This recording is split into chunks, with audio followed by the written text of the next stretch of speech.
First item, public to address the board on closed session agenda items. To submit a question or comment, please complete the speaker card by the start of the board meeting at 5. During the meeting, speakers will be called upon to make their comment. Ms. Ellinger, are there any requests for public comment? No, there are not. Thank you. Moving on to item number 3, we are going to convene to close session and we will return for open session at approximately 6:15.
I call this meeting back to order of the Belmont-Redwood Shores School Board at 6:20 p.m. Now the flag salute. You could please stand and face the flag. I pledge allegiance to the flag of the United States of America and to the republic for which it stands, one nation, under God, indivisible, with liberty and justice for all.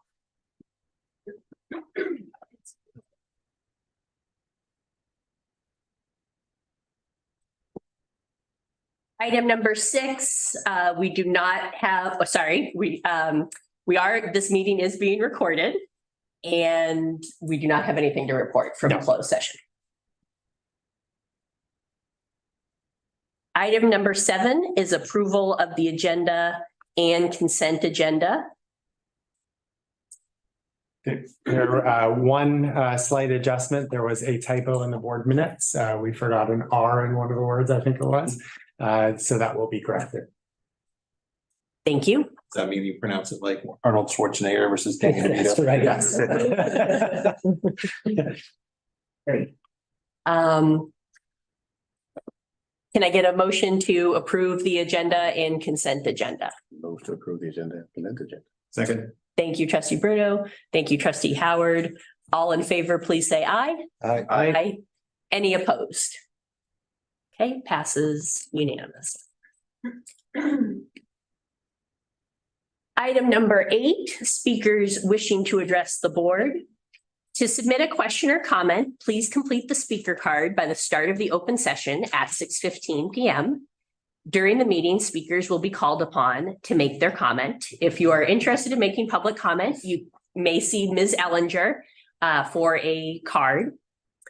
If you're addressing the board on an agenda item, we'll call on you to provide your comment before the board discusses that item. If you're addressing the board on a non-agenda item, we will take those comments at this time. Please be aware that the provisions of the Brown Act prohibit the board from acting on or discussing non-agenda item matters at this meeting. Public comments are limited to 3 minutes per person per topic. Ms. Ellinger, are there any requests for public comment? Yes, there are. So first we'll have Chris come up and speak.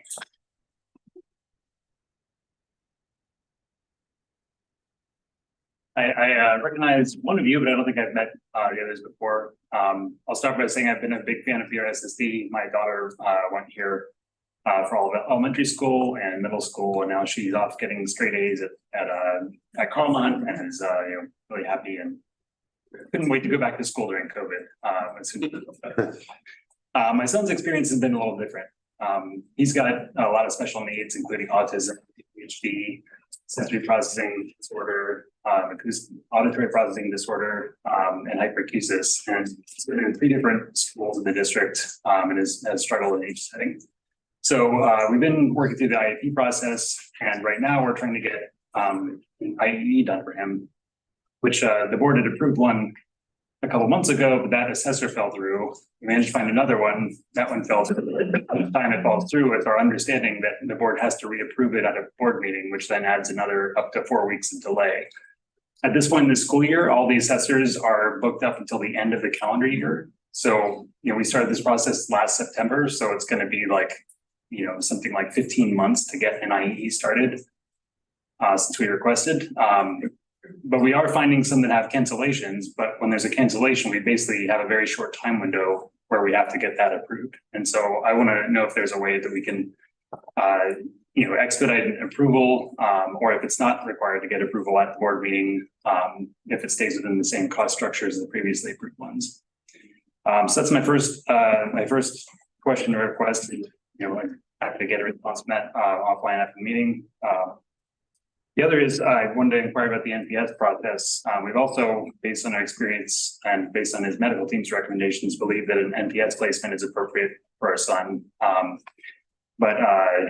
We've made an inquiry about that 5 months ago, but we still don't know where in the process that is. We don't know for sure what's required to make an NPS placement.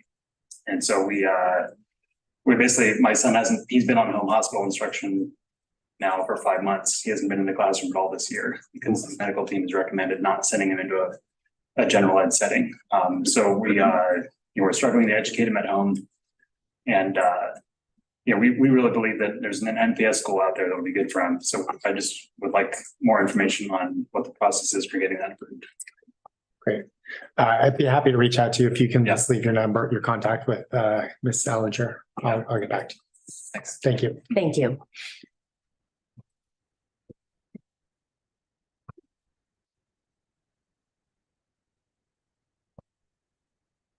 Okay, next we have Sky Linebach. Come on down. We'll be discussing school breakfast next. Okay.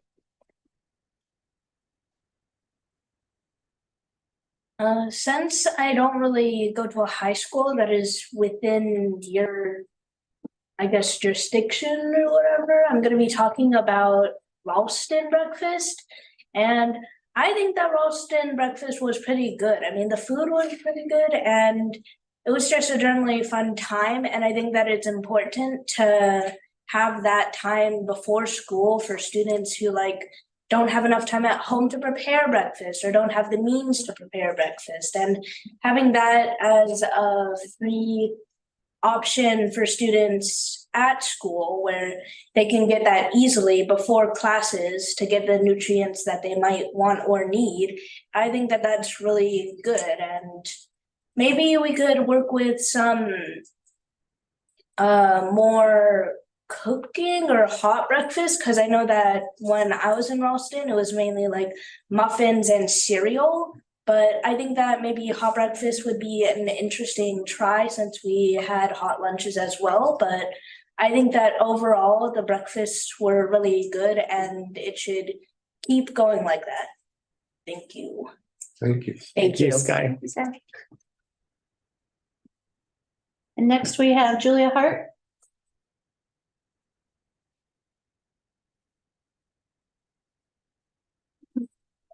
Hi, I am Julia. I'm a second grader at Ralston, so student now. Okay. School lunches, since we switched to lunch masters, have gotten, I feel like, a lot lower in quality. Before COVID, the lunches looked really good. My friends would have it and I'd look at them and I'd go, wow, I wish I had that. I had pancakes one day. It was really good. Okay. But now after COVID and I went to Ralston, we got lunch masters, which noticed a lot of the students haven't really liked it, as much as they did with our previous providers. And I've also noticed a lot of the lunches have been getting thrown away or put on the share table, or just students not eating them, or only eating half of it, or just leaving it on tables or tossing into the field or something.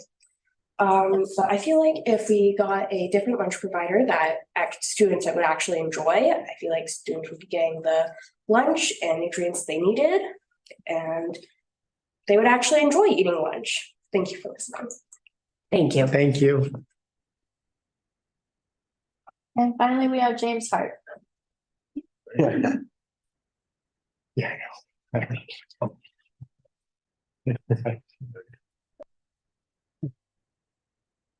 Hello, my name is James Hart. I am currently a ninth grader, but I attended Cipriani and Ralston. I believe that currently I really enjoyed my curriculum experience in these schools, and I think that they should be continued I have talked to quite a few people who have also enjoyed their curriculum. This curriculum is good because I believe that it is very well spaced out and planned and thought out throughout schools. So yeah, I kind of just feel that it's a pretty good curriculum, in my opinion. Thank you for listening. Thank you. Thank you. Thank you. And that is all for public comment, President Northrup. Thank you, Ms. Ellinger. I just want to take a moment to just recognize our students who are joining us. Thank you for being a part of our meeting tonight and for visiting with us. I understand you're learning about public service and office through the Scouts. Is that right?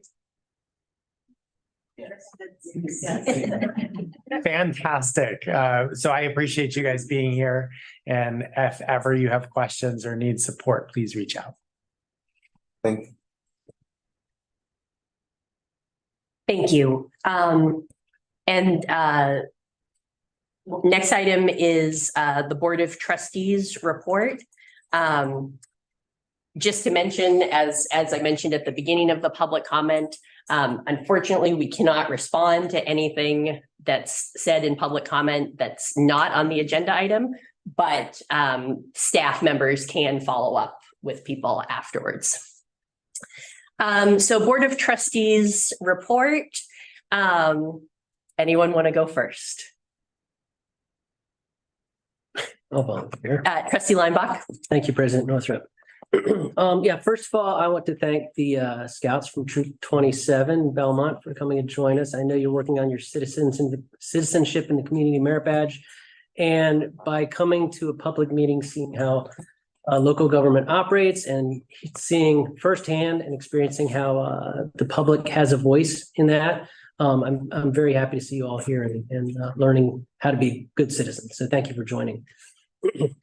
An event that's coming up that I want to let my colleagues know about is the San Mateo County School Board Association. There's a dinner meeting coming up on February 26th. It's a little bit short notice, but the SMCSBA wanted to get it on the agenda as soon as possible to talk about. And the meeting is Calming the Waters, Managing Disruptive Meetings. Well, we are so fortunate, and I want to thank everyone in our audience, in the community, for being civil in their discussions and their opinions.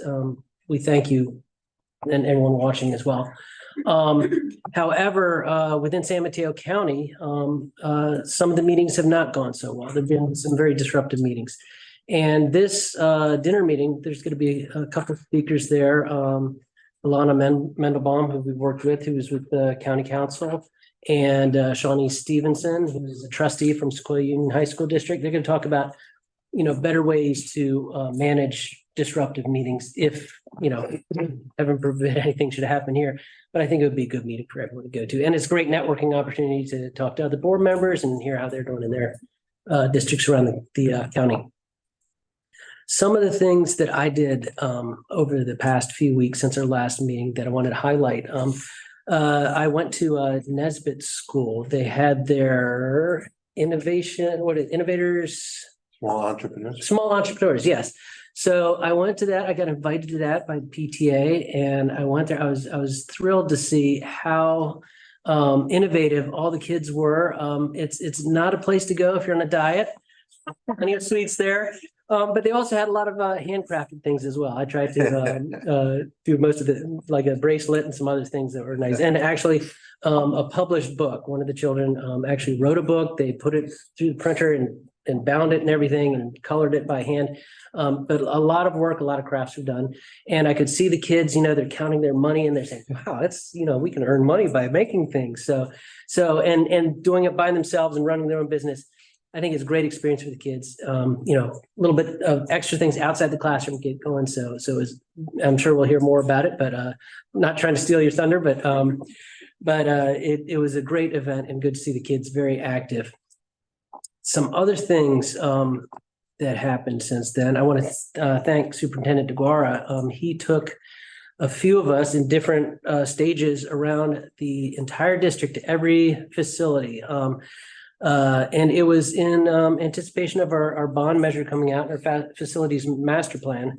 I've gone to sites very many times. Most of the time it's like, let's get in the classroom. Let's see what kids are learning. Let's see, different practice and everything. This is the first time where I was like looking up at the ceiling, looking around and seeing things. We actually went to the maintenance building, which I'd never been to before. So it was really good look at the infrastructure. So and I appreciate him taking, half a day to show us all around and be able to see, the state of our facilities and will help guide decisions as we look forward to that, seeing the facilities master plan. I also attended a few brown bag lunches, and those were very informative. One of the topics that Dan would bring up at each one is artificial intelligence, AI. So it's something that has a lot of talk. Everyone's curious about it. Some people have used it, some people haven't, but everyone wants to know what's going to happen. I truly believe that AI is going to be a significant factor in education and everything we do. It's, if you look back at the 90s when we had to plug in our computers to phone lines and listen to dial up and there's just internet, we can actually shop online. I believe that AI, we're in that stage right now with AI as we were back in the 90s with just the internet. So it's going to be big, but how do we embrace that? The nice thing is when teachers in the brown bag lunches and staff, they, Dan would just open the question. It's like, well, what do you know? And think about AI. Just leave it wide open. There was a lot of curiosity. Some people haven't used it. A lot of teachers have used it and they've had good experiences with it. And they said, wow, this is really useful. It has practical. But I think everyone agreed that we need to learn more about it as a district, and we need to have a well planned out method to get that in place. So we embrace it and we embrace the positive nature of it, not only for students using it, but for staff using it as well. I mean, there's a lot of writing that needs to be done. And if teachers' time, if they have to spend like 6 hours writing up, substitute plans or other, reports or something, if they can compress that down and get what's in their mind down on paper in a very readable format, then they can spend those other hours doing more productive things. So I'll be very interested in the future as we talk about this in the district, but it was very enlightening to see how the teachers are very interested in embracing this new technology. And finally, I realize Ms. Nuba is not here to give her presentation tonight. She can't be with us due to a tragic loss in her family, and just wanted to send out my thoughts to her and her family in this difficult time. So. Thank you, Trustee Lambach. Trustee Costs, would you like to go next, or I can? No, that's fine. Gary, sorry. Thank you for it. I'll echo some of my appreciation for the site tours, Superintendent Aguirre, because every site is unique and it's very interesting, all the nooks and crannies as you see them. But I think it's really important as we kind of flush it out, and I feel like it was a very good process to get community involvement, have the architects do 18+ workshops and get feedback. And so I'm really excited about what that will present in terms of the facilities list and, and the segmentation of that, so that we can evaluate the priorities that need to happen for our district. So I want to thank everyone involved in that. I will just say that I attended the school force meeting and as a representative, and it's always fascinating to hear the conversations at a very strategic level about how they as a foundation can help the district and continue to fund the great projects and the staff that we so rely on every day in and out. And the messaging to make sure that it gets down to the parents and the families at a district level, at a school site. And I think they do some amazing work, and I really, really appreciate it. And I want to say, with the end of Reading Power, my thanks go out to the school leadership at each site, teachers and staff and the families that were able to contribute and reach out to their friends to contribute. It's always a great event. I always love it because it's around one of my topics that I'm passionate about, of literacy. I think the students love it. I saw a lot of energy, but it is take work and effort. And again, I would really like to thank all the leadership, teachers and staff that really go into making the enjoyment from the students, and hopefully that then will bring in the donation. So I wanted to say that just wrapped up, and thank you to the community for supporting that. Thank you, Trustee Costs. Trustee Bruno? Sure. I'll keep mine brief. A solid leader for me. I really enjoy Reading Power. My kids at home, thinking about the importance of literacy and just spending time with them. Letting them read to me to them, a little payback. It's great. Asking a shout out. We celebrated 100 days and just focused on math for a little bit, and that was great. And just thinking, just for educators, and honestly, I find myself in strong appreciation right now of our childcare providers. All of the above. I'm gonna shout out Footsteps specifically, but also I know there's others and actually individuals who do it. But that's been and kind of high demand in my house, and my kids love them. So I've been really happy about that. It's been a great end of month with playing around with math, reading a ton, and hanging out with some awesome adults who are a great influence on my kids and the friends they're making there. Play dates. It's been dope. Happy Black History Month. put that on the table. I've been really enjoying that in my household. Celebrating it, recognizing it, learning about it. And also, we had a really good time with Lunar New Year. So for those of you who celebrate it and those of you who love people who do, which is all of us, happy Year of the Wood Dragon. We did, I'm gonna admit it, we did sparklers. So. We had a blast. We also just hope everyone, specifically our educators and providers, enjoy a well-deserved break for my kids at least, and enjoy their own. Thank you. Trustee Howard? So I want to start off by acknowledging that it is Black History Month and the importance of that in our culture. There's a particular woman and organization here in Belmont that is a local treasure. Her name is Carolyn Hoskins, and she founded and now runs the Dominique Hoskins Black History Museum and Learning Center. And if you have not experienced that museum and learning center, I highly encourage you to do so. The collection of materials that she has accumulated in displays and the lectures that you can attend are just amazing. We try to get her to come out to the schools every year. And currently she has a home at 890 Jefferson Avenue in Redwood City, which many of you will recognize as the old Cost Plus area store. It's right there by the movie theaters downtown.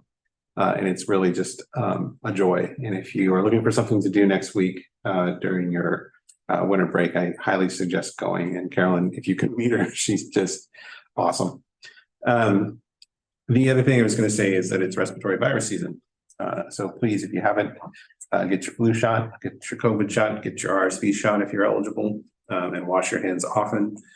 Gel much better than soap and water for respiratory viruses.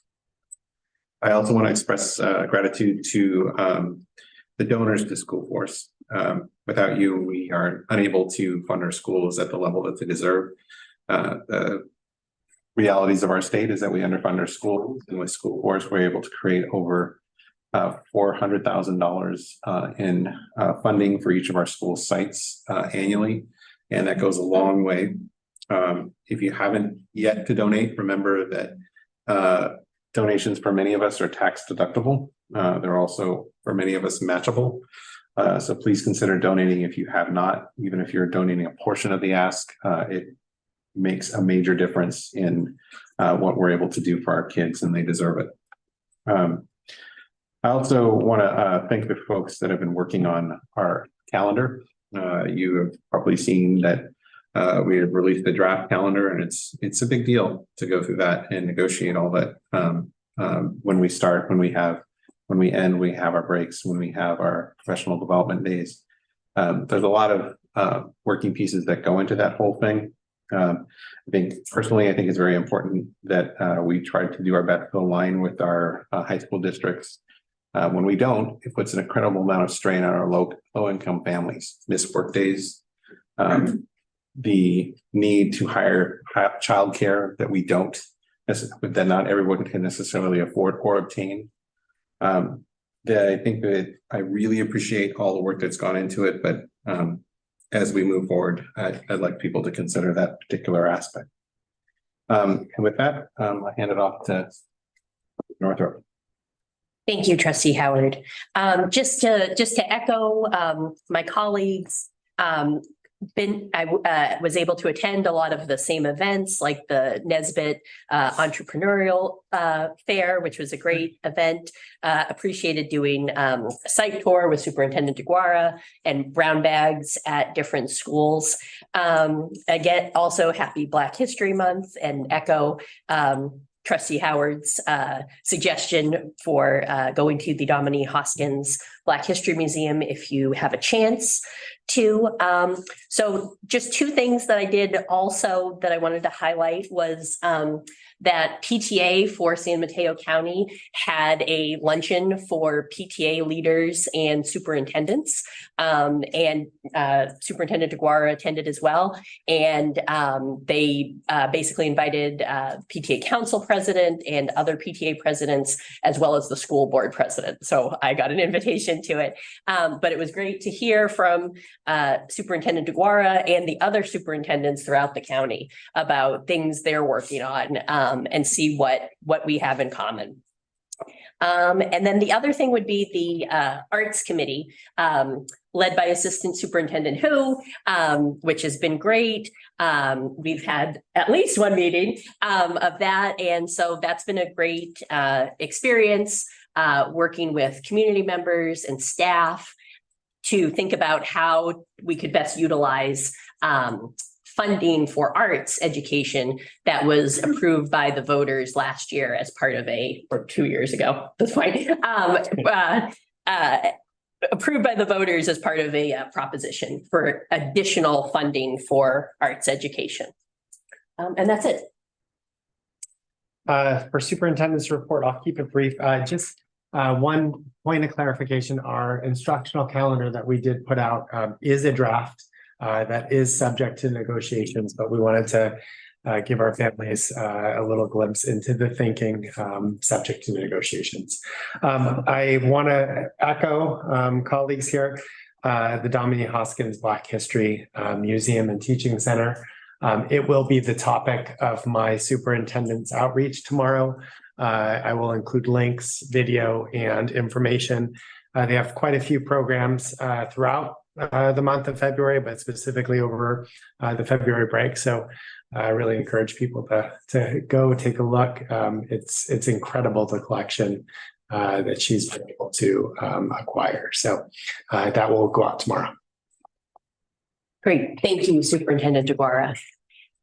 Next item is number 11, School Spotlight on Nesbitt School. And for this, the principal of Nesbitt, Ryan Hanson-Vera, will give an update on the International Baccalaureate program, as well as progress on the strategic plan.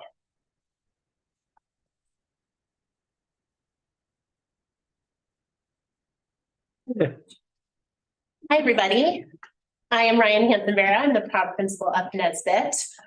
We have put together for you a presentation where we do highlight the International Baccalaureate Middle Years program, and I will spend 20 or so moments boasting about the rest of our school's program, which has really worked very hard this year to focus on literacy. So I'm going to highlight that. So to ground our work, everything around Nesbitt really flows through what the goal of the strategic plan is. So you will see elements throughout our presentation tonight that really highlight these core values. And so the focus and our goal is to really share with you background information about the International Baccalaureate program that we are designing. To be clear, when adopting a program like this, it does take a lot of time, study, considerations, professional development in order to roll it out correctly. So though our work has been a bit behind the scenes, we are going to showcase some of those elements that have been brought forward through the Nesbitt community and what will come. Okay. And so I guess it's kind of grounding us in that anchor question, why an International Baccalaureate Middle Years program? So high schools and preparing for what future colleges are requiring is more than students just being academically ready. It's having them know how to navigate different landscapes, to know enough about themselves, to understand the power that they have in their learning to solve bigger problems. And so what colleges are asking for are students that can articulate what they stand for, what their ideals are, and quite frankly, what they're going to offer our world. So if we link that to what the strategic plan is asking, if we're looking for what the long-term future of an International Baccalaureate student is, they are a student who knows how to navigate people and systems. And you do that through being a well-intentional, engaged learner. And so, yes, we are upping the academic rigor. That means more than just adding a Spanish class and adding health and wellness.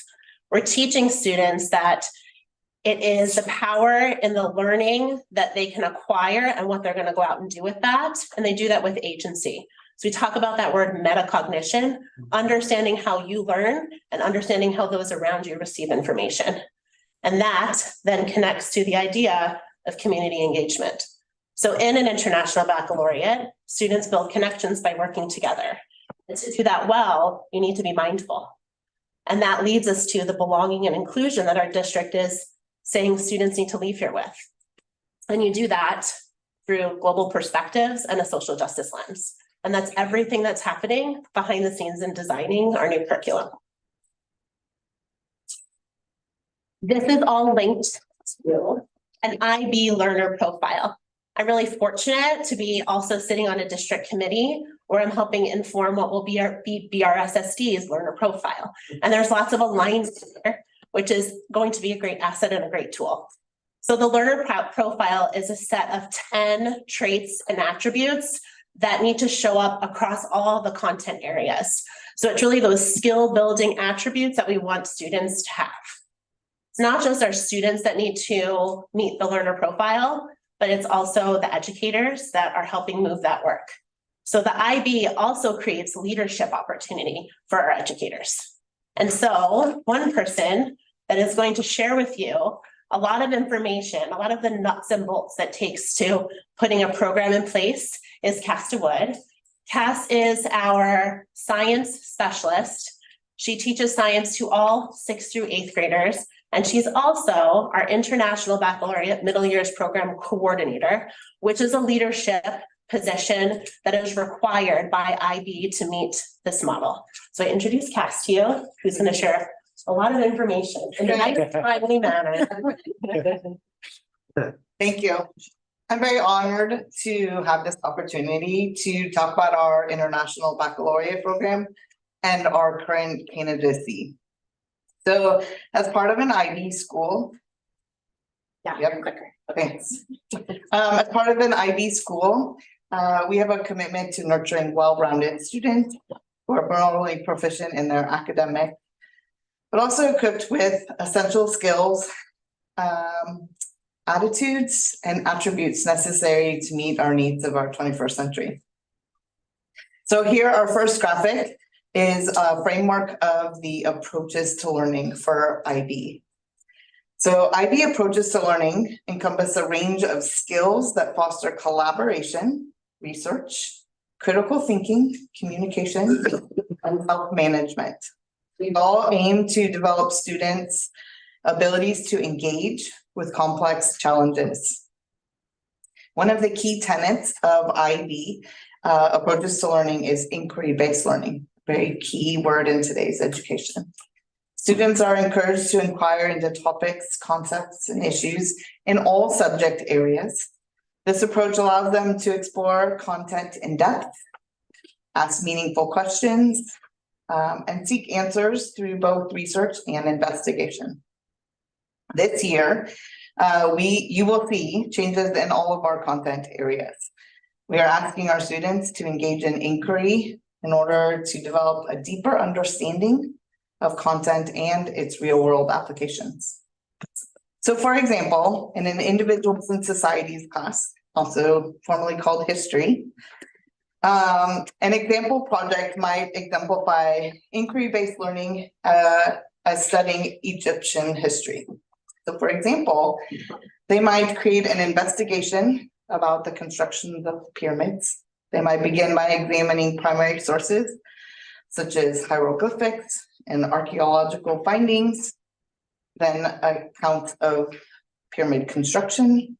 They would analyze these sources, understand the religious and social and economic significance of the pyramids of ancient Egyptian history. Throughout the project, students would engage in critical thinking, asking questions of how the pyramids were built, what techniques and technologies were employed, the roles different members of society had in the construction process. They would explore different perspectives on symbolism of the pyramids, and then consider theories ranging from religious rituals to political propaganda. And then the continuation of that project would also encourage students to construct their understanding, maybe by building a model or forming an interpretation based on evidence and culminate in a presentation. They might take you on a virtual tour. And so then students will demonstrate their understanding through all of these processes. So to conclude, IB Approaches to Learning is a framework which will empower students to become lifelong learners, critical thinkers, and effective communicators in responding as global citizens. Here, our next framework is called Key Concepts. And so there are 16 key concepts that foster interdisciplinary understanding. So these concepts serve as a lens in which students explore and make sense of their world, connecting diverse areas of knowledge and guide them to be engaging with global issues. So please let me expand on one of these key concepts for a moment. So systems thinking encourages students to consider multiple perspectives when analyzing a complex system. So I'd like to share how this would look like in a science class. So the key concept of systems can be explored through various topics: ecosystems, human body systems, the solar system. But it's much more than just learning about a forest, the circulatory system, or planets. So when exploring a systems key concept in ecosystems, they will learn how it functions, how it study the interactions of living organisms, abiotic factors like how to acquire light or water. Then they will analyze the flow of energy and explore how disruptions can affect the entire system. And that's only a little bit of how that works. But most importantly, key concepts are not content specific. They lend itself well in a science class. But students will experience this key concept of system in all subject areas. They will learn to recognize patterns, make connections, and evaluate essential elements, and preparing to address them interdisciplinary. Another framework of our IB is something called global context. So this helps us provide a lens in which students will explore real world issues, help them foster a deep understanding of the interconnectedness and interdependentness. Some of these include identities and relationships, orientation in space and time, science and technical innovation. And we are hoping to empower our students to make meaningful connections, both between the classroom learning and the world around them. Through this approach, they will develop knowledge and skills, but attitudes to become responsible global citizens. In an IB reading class example, so the framework of global context, students will enrich their understanding of literature and promote critical thinking skills, and this is how it might look. When studying literature under a global context of globalization and sustainability, students will examine how texts address issues of globalization, sustainability, and interconnectedness. They will analyze themes related to environmental stewardship, social justice, sustainability, cultural diversity. Students might read contemporary literature or nonfiction work that explores global challenges such as climate change, pollution, energy, transportation, which fosters our discussions of ethical responsibilities and collective action. By integrating global contexts into our reading curriculum, students will develop deeper understanding of literature's relevance in real-world issues. They will learn to critically evaluate text within broader social and cultural context, and which in turn fosters their empathy, critical thinking, and global mindedness. And the last one, the design process framework is a systematic approach to problem solving and creating solutions. It involves identifying needs, generating ideas, prototyping, iterating based on feedback. So Nesbitt's design curriculum is integrated into all of our content areas with a commitment to fostering a culture of creativity, innovation, and problem solving. And all of our students, regardless of their experience in design work and creativity, receive design in all of their courses. We empower our students to become agents of change who might tackle a complex problem with ingenuity. Whether they're designing a sustainable solution to environmental challenges, building a cardboard box game, or creating an innovation solution product that meets the needs of others, the design process is a framework for turning ideas into action.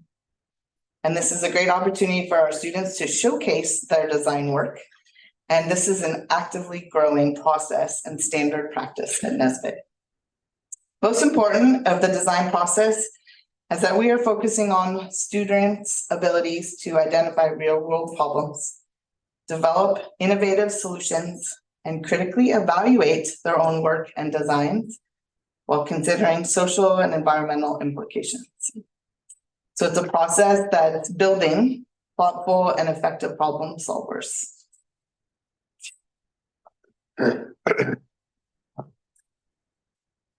So with all of that background information, it's like they're getting a dissertation in how to curriculum design.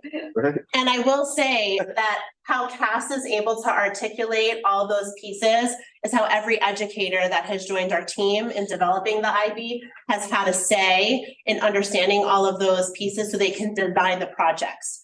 They are in charge of writing things called SGOs and submitting very extensive lesson plans that IB needs to vet and approve in order for it to pass those courses of study that we're offering.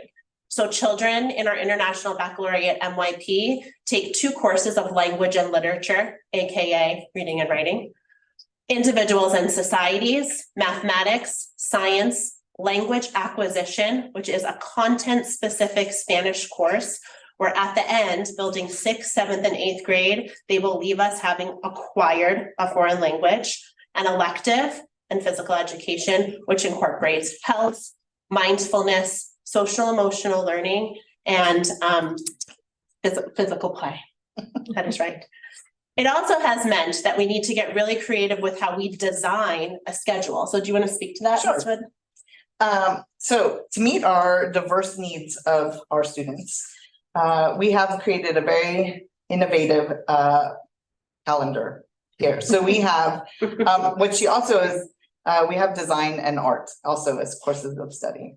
So we have 7 periods a day with an 8-period rotating schedule. So the students, the teachers see the students 4 times for each subject.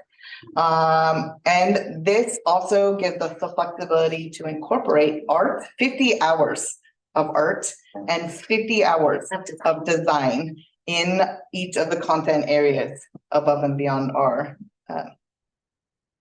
curriculum, state curriculum. Yeah.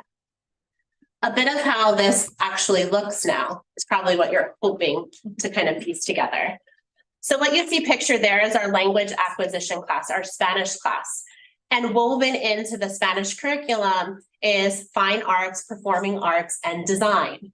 Our students celebrated our Winter Sing, which is an Nesbitt tradition, and each 6th, 7th, and 8th grader performed their song in Spanish and taught it to the whole school community. Just one way of how we incorporate the arts. They also designed altars for Dia de los Muertos. They also participated with our custodial staff in a full concert at Nesbitt School for Dia de los Muertos, where our custodian's band actually performed and students translated for the custodian in English. And they're also designing paper folding, traditional papel paper folding to celebrate different cultural holidays. Wow. You see pictured there, specialized coaching in language and literature. And that picture is very powerful for me. In the center is the teacher. The student is next to him and looking over is our instructional coach. The teacher is not the sage on the stage. What's happening here is this student wrote an essay all on his knowledge of aviation. The teacher didn't have much knowledge about aviation, but certainly could coach the child on how do you get your point across? How do you communicate this to an audience? How do you effectively write? And that's what we get in an IB program. Also, there's a video here, a documentary style video that I highly suggest that you watch. It kind of lays out for you one way we introduce design and the IB to our students. We created an elective called IB 101. It's something that we'll have every single year.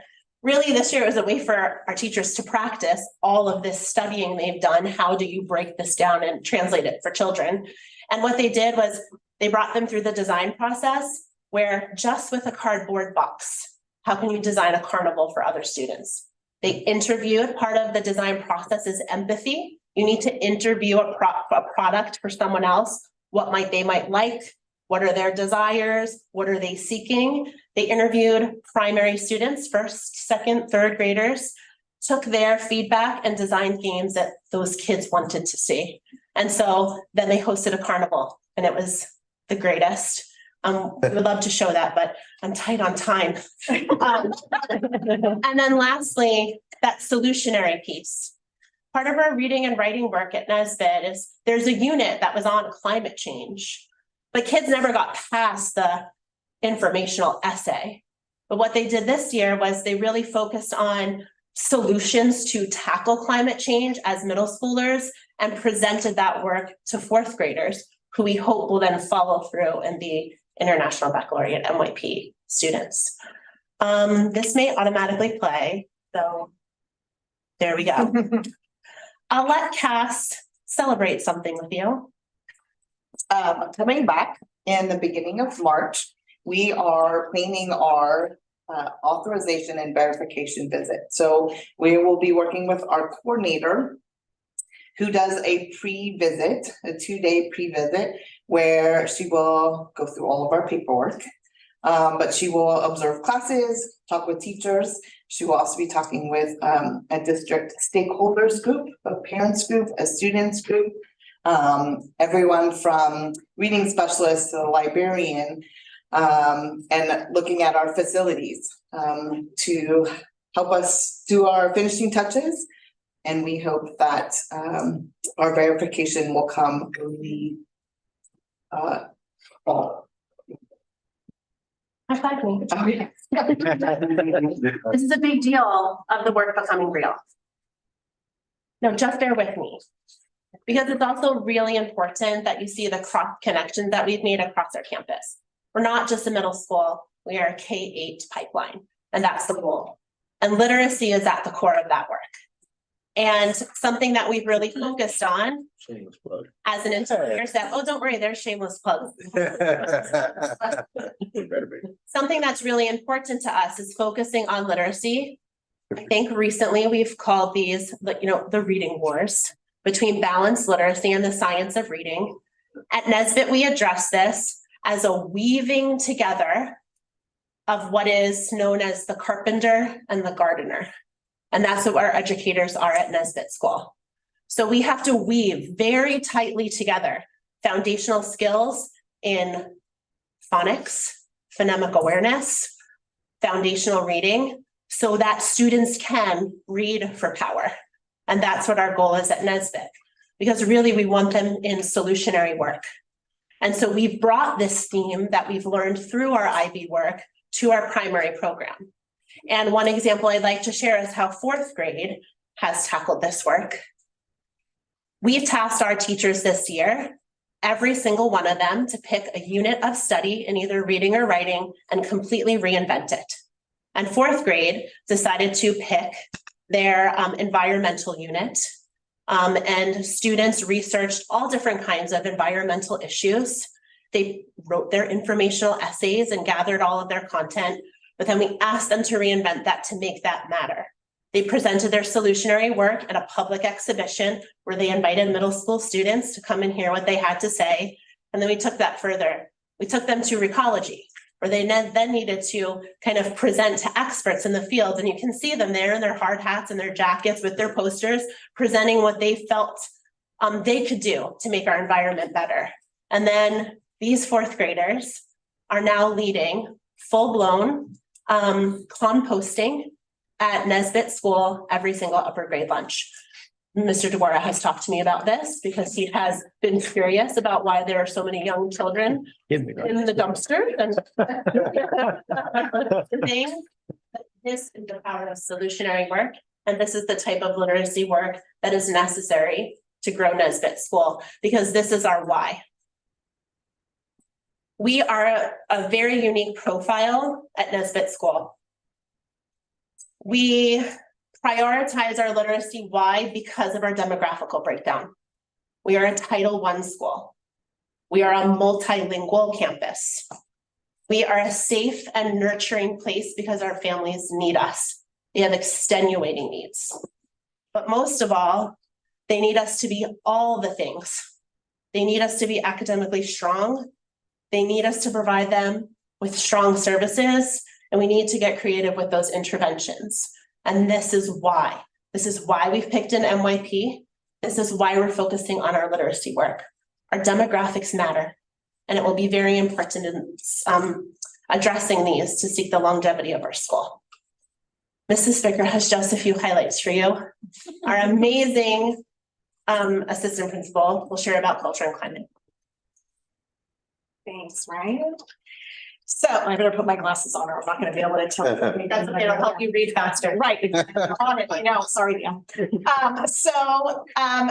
Belonging and inclusion, at Nesbitt, we have our four very important core values that are very important to all of us. And one of those core values at Nesbitt is to be inclusive.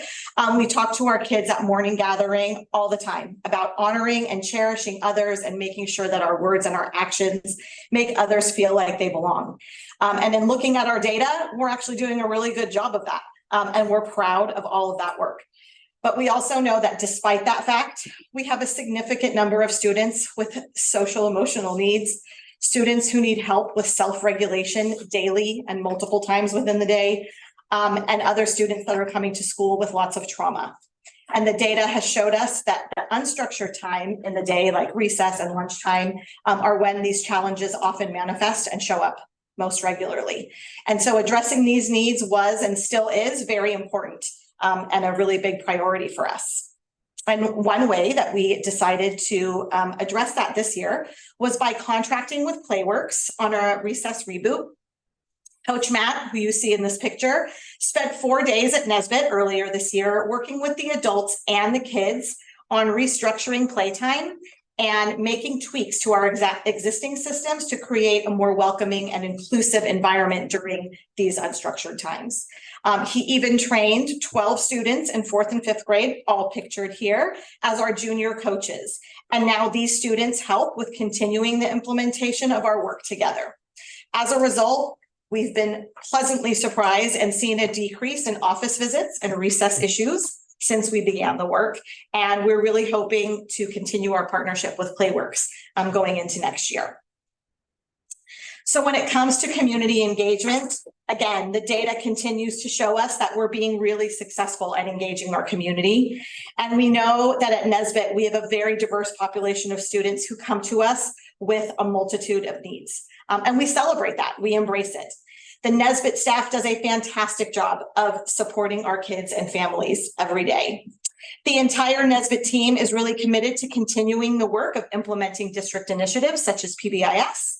And you've heard us talk before about our Puma tickets and our Puma store, which you can see kids, our 5th graders working there, which reinforce those Nesbitt core values and give our older students those leadership opportunities. We have also shared about our Kent Award-winning Puma families, which build that school-wide sense of community, connecting our students all the way from kindergarten up to 8th grade. And we actually just had our last Puma family on Wednesday. Kids made friendship bracelets and traded with each other. It was awesome. It was great. So this year, our PBIS team has led our staff in digging deeper. So besides that first level of support and creating that community, it was time for us to dig a little bit deeper. We've revisited the components of PBIS and talked a lot about strengthening that culture of praise that already exists at Nesbitt. We continue to hand out those Puma shout outs every Friday at morning gathering. And this year we've also added parent shout outs at gathering. And for me, what I think has been really especially cool is we're seeing so many more student to student shout outs. Kids will come seeking Ryan and I out. Can I have a Puma shout out card?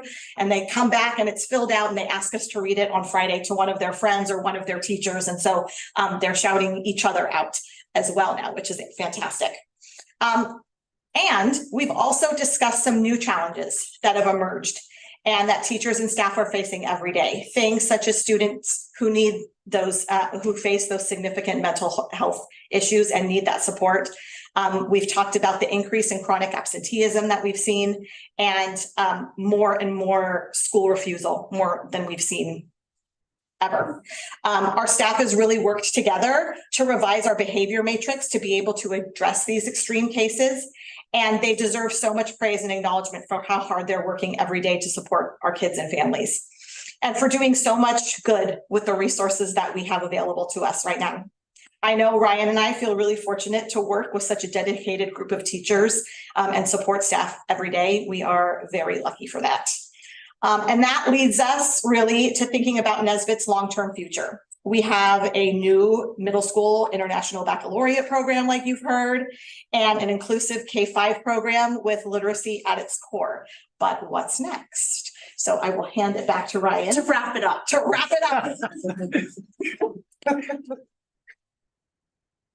So really, with that in the hands of all of us, is how to invest in Nesbitt. Please continue to invest in our programming, the retention of highly qualified teachers and staff that understand our diverse community and keep equity-based mindset on the forefront. Because I get to work with the best group of Valentines I could ever ask for. And thank you for letting me lead Nesbitt School.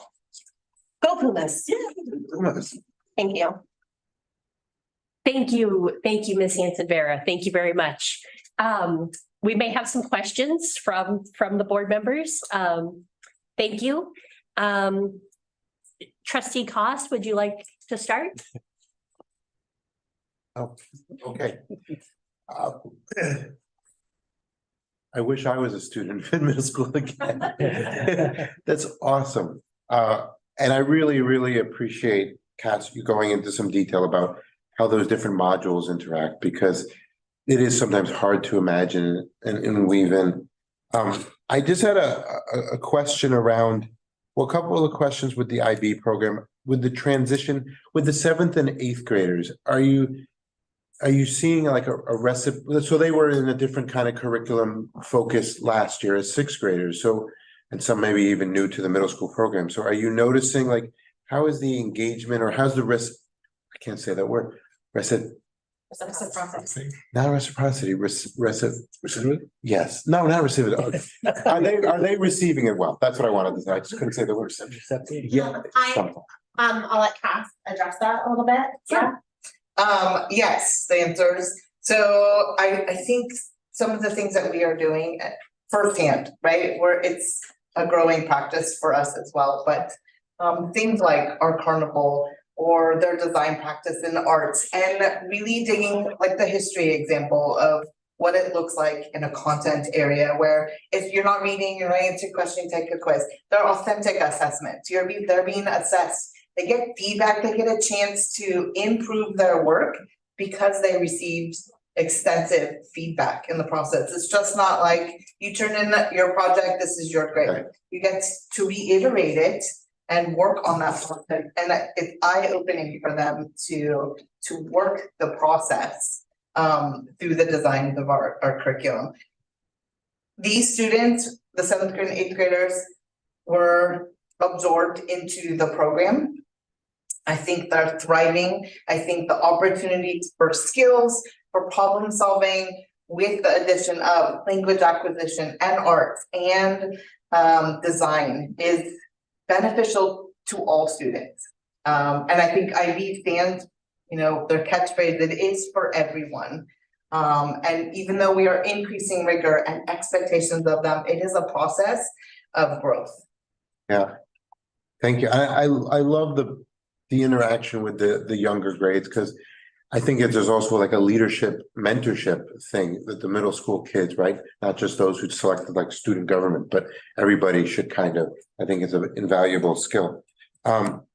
The other thing I just wanted to say was, how long are the modules? Like when you work through a module, because these, it sounds like so complex. So do you feel like there's enough time built in to the schedule, not just daily schedule, but like how long is the span of some of the stuff? That is where we are working hard in the behind the scenes paperwork. It really is, we are really producing lesson plans for every single day, for every single subject, for everything that we need to assess in the IB programs way of assessing. I think there's time for the process of learning. It's not all about the content. While the content is there and we are meeting our California state standards and curriculum standards, there's a interdisciplinary approach. So while you are reading, you could be reading about a content other than reading. So there's this overlapping process where we just finished our science design project where we went through the design process, but they were doing solutionary work to solve problems. So while we are expanding our expectations of them, there's a lot of overlapping interdisciplinary work, which kind of helps solve the time problem with our content. I guess the last thing is, you mentioned that kind of focusing on the administrative side, you mentioned, or Principal Ryan mentioned that there was a lot of lesson planning to create like the amazing modules that you're doing. Do you, and also kind of clearing it with maybe like an IB oversight committee or whatever they have set up. Do you feel that is doable? Or is it a first year thing? Is it going to be, can be streamlined? I mean, is it just so burdensome? You know, I don't. Can I be honest? Yeah, I mean, we're like, So we are gifted collaboration time within our teams to work on some of that work within our school day. We also are attending trainings, also supported by our budgetary IB program. So all of that helps in the process of building these extensive unit plans. And so the training is also required in order to write those plans above and beyond training for content areas. Yeah, there's steps to this process. Yeah. We have to clear all category 1 type professional development. So we knew these first 2 years of implementation were going to be a really big professional push. We also are smart as a team. And I will say we would not be able to do this work if it wasn't for the middle school team we've retained. And the new members that we've added have been a perfect fit and understood the IB work prior to joining. But I will say that we are also designing things that will last. So we are making hallmark projects for 6th, 7th, and 8th grade, knowing that we'll iterate them in years to come. Yeah. But we're really establishing what are going to be the pieces as we welcome in that new class next year. Is going to be the most important because they're the ones that are finally going to go through like our planned projects that we've been working on for the past 2 years. I'll just end with, thank you for, by the way, for the recess update, because I know you came in earlier and gave us an update. I wanted to know how that went. I guess the final thing I'll just say is thank you very much for bringing, as putting my parent hat on, an energy to the morning gatherings. And I think the feedback had been with parents, like we dropped off and we wanted to get back to that pre-COVID kind of morning gathering where the parents get to know each other. And so obviously the PTA is doing a great part, but I love the shout outs to the parents, to each other. You know, it kind of creates a fun buzz. And so thank you for building such a great community and culture and continuing that with very different ways. And I will say you do have a very good looking parent volunteer group as evidenced by those.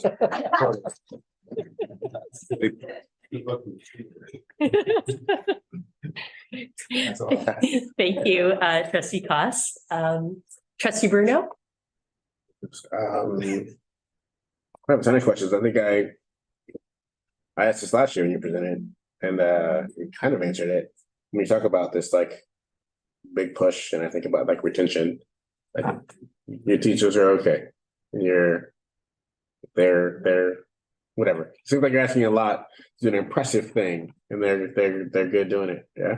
I do have to echo it. This is a unique team. Yeah. And I'm not saying no one couldn't do it, but Yeah. it would be a hard push Right. at the timeline that we're progressing without this team, because we are starting from scratch. Yeah. In most IB programs, you might get a new teacher that already has that paperwork, the lesson planning, the unit planning done, and they just have to like follow the script. But it's not like that. We are designing it ourselves, and our new staff and the staff together works. I mean, because we talked about interdisciplinary, you have an interdisciplinary unit that takes 2 subjects to coordinate and collaborate with. We have art in all content areas. We have design in all content areas. So it really is this overlapping, constant collaboration amongst us as teachers. But I will say that's because there was already established climate and culture that we have as a school. We have an understanding about what it takes to serve the student population that we have, and that is just the Nesbitt way. Yep. Yeah, I appreciate that and recognize it. You kind of mentioned hiring, both, I mean, just for the school in general, but also specifically with IB. I don't even know if there was any turnover, but yeah, do you feel like you're gonna have trouble? We are, the district has been super supportive of ensuring that we found a full-time Spanish teacher. That's what really we were worried about. We found a team member that has jumped right in. She's fully immersed in going through like the Nesbitt Middle School hazing, and she's doing a great job. We've been able to work.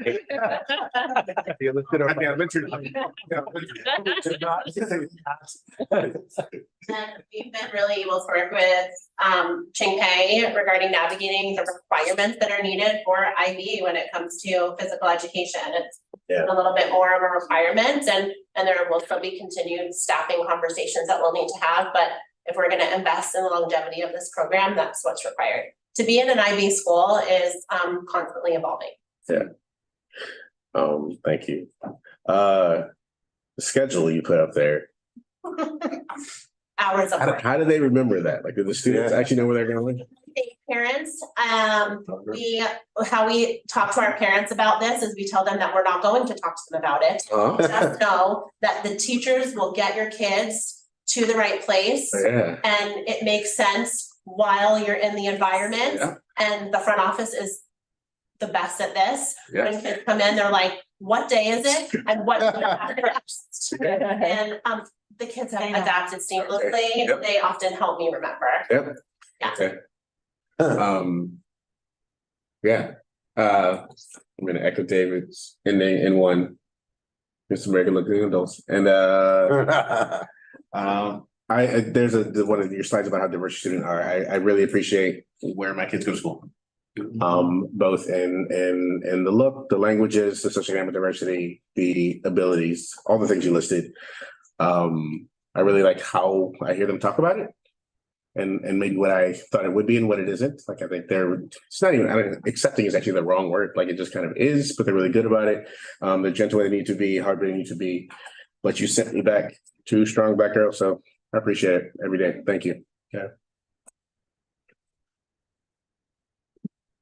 Thank you, Trustee Bruno. Trustee Howard?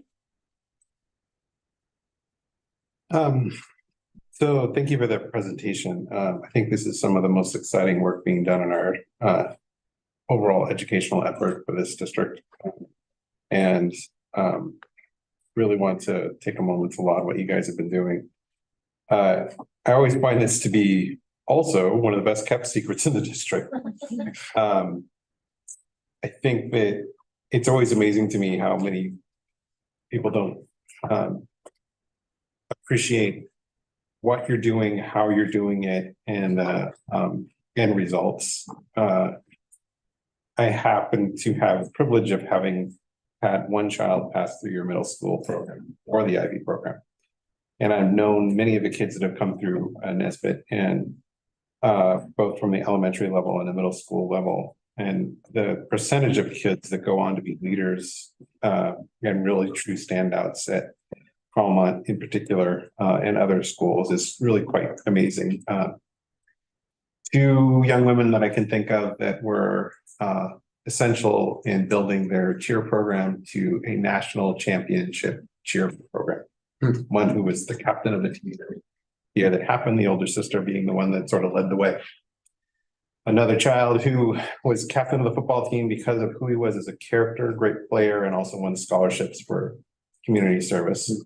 Another young man who's appointed to West Point and is a championship wrestler at Carmont and was, I think, runner-up last year as CCS champion.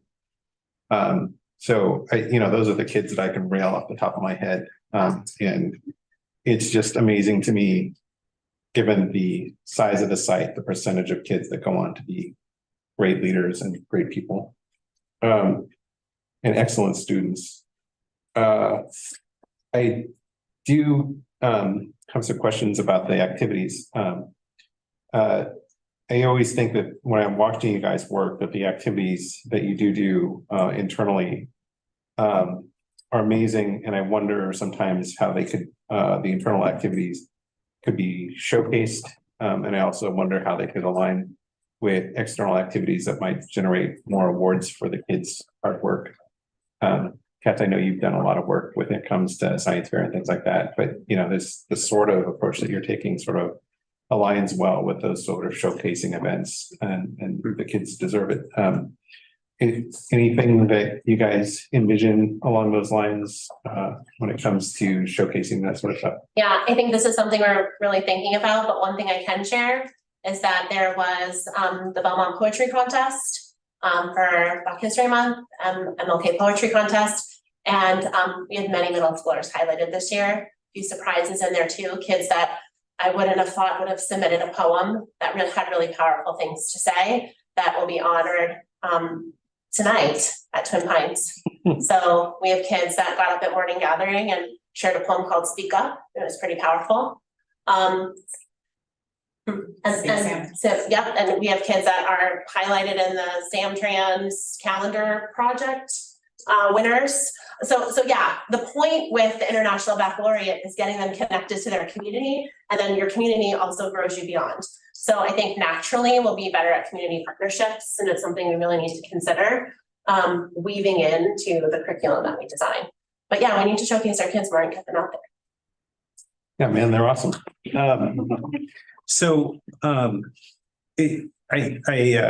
I'm interested in the recess reboot. One of the things that we've really seen coming back from the pandemic, even though we're still getting further away from it, has been behavioral challenges. And the recess reboot sort of speaks to that, as well as the MTSS programs that we've been trying to initiate. So what was the culture that you were seeing before the recess reboot? What were the specific interventions, and what kind of behaviors are you seeing afterwards? And of those things, how do we, if you feel like the initiative is successful, how do we make it sustainable? And how does it then also tie into our tier 1, tier 2 levels of support for MTSS? I think the most powerful thing we received from the recess reboot is that it's more about the adults than it is about the kids. And what Coach Matt taught us was every time we're out there with kids, it's our ability to have active engagement with them because they're watching us. So if we're out there during yard duty, it's our opportunity to actively engage with them. That simply could just mean, hey guys, over here, I'm just manning the basketball game and we're gonna have a zombie tag over here and this is the hula hoop station. Just being more mindful about our presence every time we show up in front of kids. That was the biggest takeaway for me. And Coach Matt and Playworks offer professional development for the teachers, which meant at a staff meeting, he dragged us all out there and had us play the games and had us go through the challenges and had us understand why kids push each other and why kids are arguing over, if you're out in words. You just have to be intentional with your word. You have to be impeccable with your language choice. You need to have clarity and boundaries with other people. And so if we model that in everything that we do, we will see change and innovation in how we show kids how to positively play with one another. But it also takes then restructuring playtime as learning time and not we're on our phones and it's our break from the kids. No, this is our chance to give more instruction. And we need an organization like Playworks to help us do that. We applied to be a partner school, which means Playworks coaches would come out and like facilitate this type of work for us all the time. We're on the wait list for that. That's where we'd like to move forward with this work. But the 3-day recess reboot was probably one of the best financial commitments that I was able to go back to my school site council and present the results of. He has left lasting impressions. Middle schoolers even ask about him. Just a really engaging man that kids at school can identify with was probably also really important. A really engaging, strong Black figure that got out there and made the kids feel seen. Do you guys, so I understand that you're really strong in your tier 1 supports for MTSS. Where are you in terms of transitioning to the next stage? Well. I don't know, get me started, Brian. That's what you're here for. Yes, you're more articulate. Christina has worked really hard with our PBIS leadership team.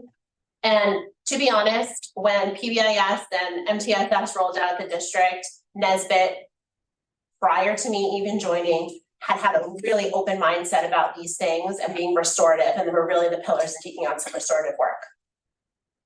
It went a little array. And we need to make sure that just like how Coach Matt and Playworks taught us that every moment is a learning opportunity from us as the adults, that also is the case when it comes to what the behavior matrix is. And Christina led a really amazing PD about what is major behavior and what is minor behavior.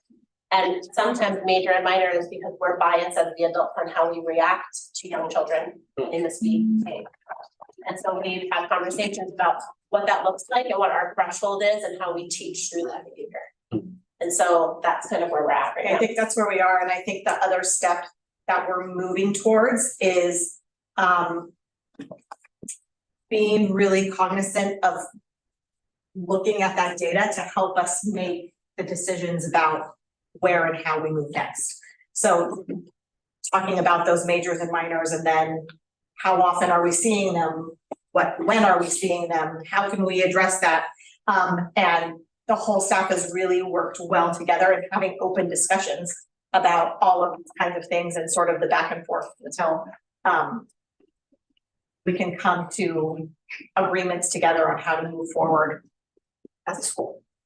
It's not as cut and dry as having your list of consequences for behavior that you can't even anticipate. Yeah. Sometimes there's reactions to things that we work through. And what we've seen is that our staff prioritizes the culture of praise before a culture of corrective discipline. And I also think the staff has done a really good job of knowing the stories of the students. And so when these things sometimes come up, it's remembering to take a step back before you react and thinking about what's this kid bringing with them to the table and what might have caused this kind of behavior. And the staff is very, very good at taking a kid's story and experience part before having a gut reaction. Our reading and writing coach actually talks to us about this all the time. The iceberg slide on the solutionary page talked about you can't have kids leave solutions if you don't have strong management, and teaching them how to manage through things that are messy is also a great way to start addressing student behavior. Teaching them how other people and how to listen. And I think that that's a really important piece too. I think there has been real clarity in what our core beliefs are as a school, so that it's never wishy-washy with how Christina and I might move forward with a student once they're sent to our office. We're in control of those decisions. And I feel like we've built a really good trust with our teachers right now, and that it's case by case how we follow through, and it's not just cut and dry when it comes to discipline. One of the things I want to applaud you for is the progress that you make with English language arts over the years. I remember our percentages of children that were in the red versus the yellow versus the green versus the blue was much lower about 7-8 years ago, and moving up. I think I'm very hard on myself regarding this data point. I also know that just looking at past is one biased look at growth and achievement. Right. But every year since I've been on our CIPSA, we've met our language arts growth. And I think Christina helped me point that out when we wrote our goals this year, because I wasn't satisfied with the number that I saw in the CAS dashboard, but we met the intended goal. We met the 10-15% growth that we aimed for. We did it every single year.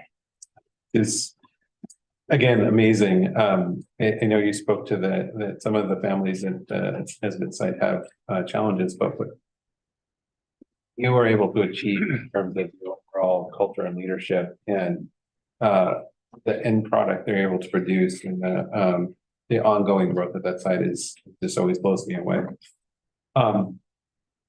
What do you need most from us to succeed? And what are your biggest perceived barriers to success? I think kind of what we presented last slide is investing in Nesbitt in the palm of everyone's hands. And that is like really understanding the programming and the why behind what we're doing. We've had great support with Dan when it has come for the International Baccalaureate. He believes in our middle school program and what we're doing, and that means everything. I do also think that a barrier is we do not have deficit thinking at Nesbitt School. But I will say that it is challenging for us with the support staff that we have to not feel a sense of burnout. And I have an urgency to protect the people that work at our school, because I see them working very, very hard, because the data that we're seeing from the students is that that's their need. So you're talking about, when you're talking about support staff, you're talking about counselors, or you're talking about reading specialists? Social work, the need for a social worker, just these really solutionary things that we're coming to discuss. We're not coming from a place of deficit thinking. We're like, oh, we have multilingual learners again. We're coming from a place of how do we reinvent getting these kids to make progress and thrive in what we want to offer in our middle school. Gotcha. And our goal is to attack that through literacy development in grades K through 2. So the idea is to create a pipeline to a middle school that they will leave us with that profile of the learner and that strategic plan that we're aiming for. Where are you in terms of the elementary school, the K through 5 teachers, in terms of buying in towards the pipeline idea for towards the middle years program? I think they are very supportive of us program identifying in our middle school. They want the best for the middle school. And I think even our 5th grade team and our younger students, they love Nesbitt. And like, that's what they talk about with their students. They always are talking about choice with them too. I think part of this pipeline is also like, are we creating a system where kids know what's right for them and what choices that they can make? And it could be that a bigger system might suit them better, but we want them to stay with us. Can I add anything to that? In the IB work that we are doing and the partnerships, we have had tremendous support with K5 participating in our projects, in our showcases, in our interviewing, like, hey, we just need someone to interview for this project, or can you come and see our showcase? And I think it's building a culture that it goes both ways. The 4th graders were able to present to the middle schoolers. So teachers are finding time in their busy days, K5 teachers, to help support our IB and our middle school students and their work that they're doing as well. It builds great modeling when you're talking about a pipeline, right? Our older students are able to model learning and behavior and showcasing their work, and that is building a strong pipeline, K5 to middle school. That's all I got for you guys, other than thank you so much for your dedication and your amazing hard work, and all that you do to the benefit of our students. Thank you, Trustee Howard. Trustee Lineback. Thank you. Yeah, I'm not sure what else is left to talk about. But I appreciate the presentation coming in. I mean, your passion, your energy, the pride in what you're doing is apparent.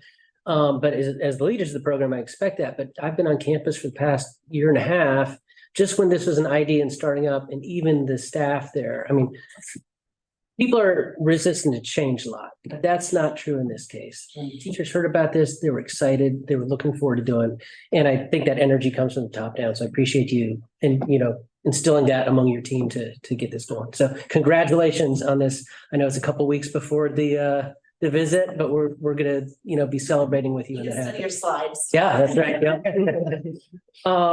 So I heard that the language acquisition, that's so all students, it's not an opt-in, it's all students are gonna get It's that. a content class, Okay, so 6th, 7th, and 8th grade. okay, great. And then has it been consideration in the future to do other world languages besides Spanish? Not at this time. I think that manpower and credentialing, size, enrollment, all those things factor in. We have also visited schools that have multiple language options.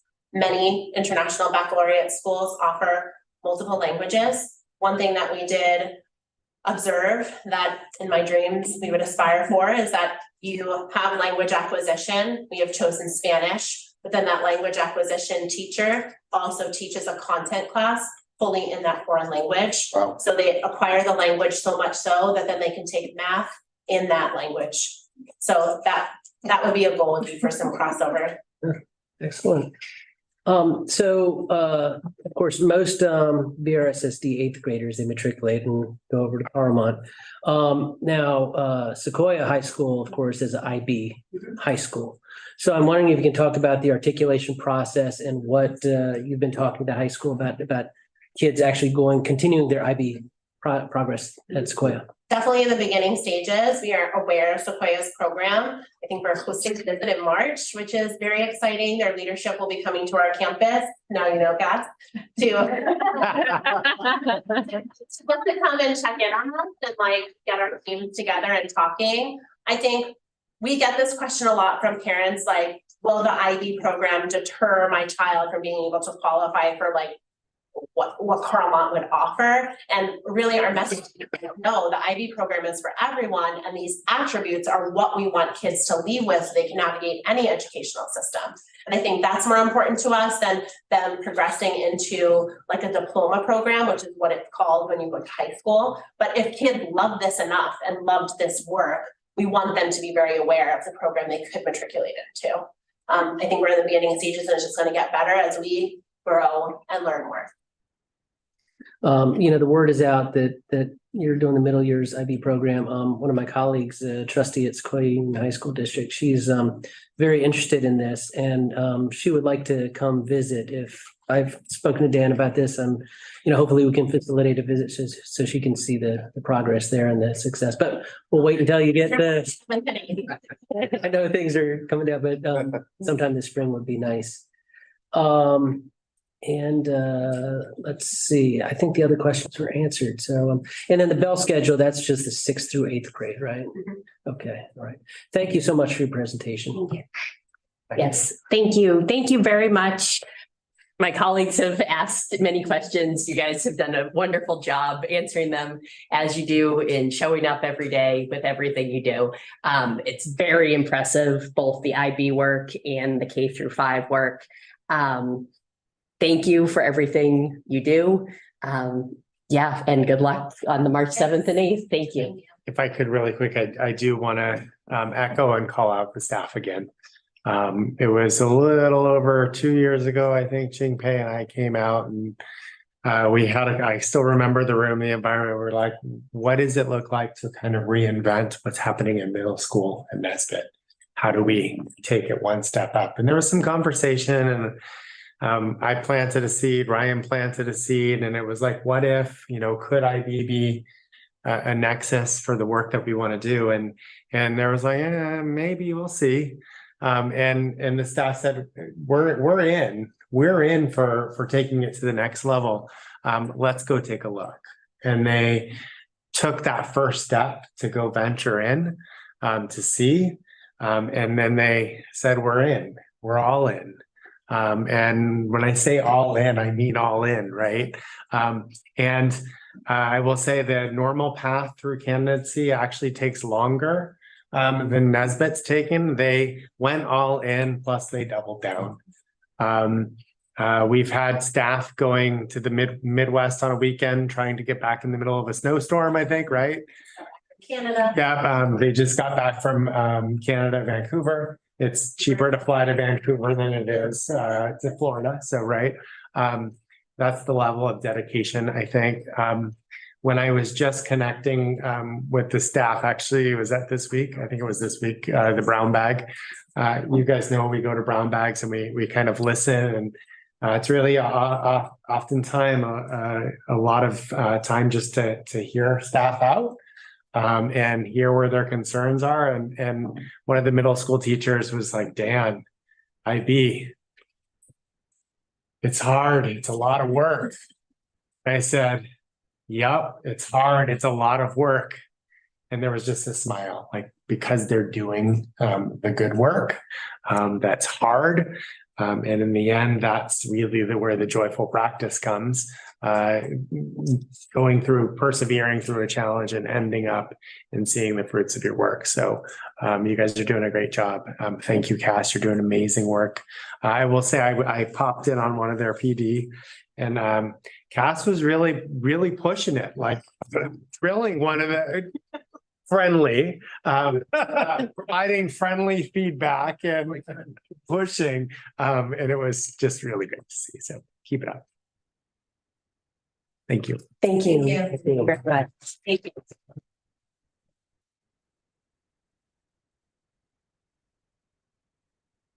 Everyone is, of course, welcome to stay, but we will pause for a minute if you would like to take this chance to do anything else. So Joy is on, I believe. yeah.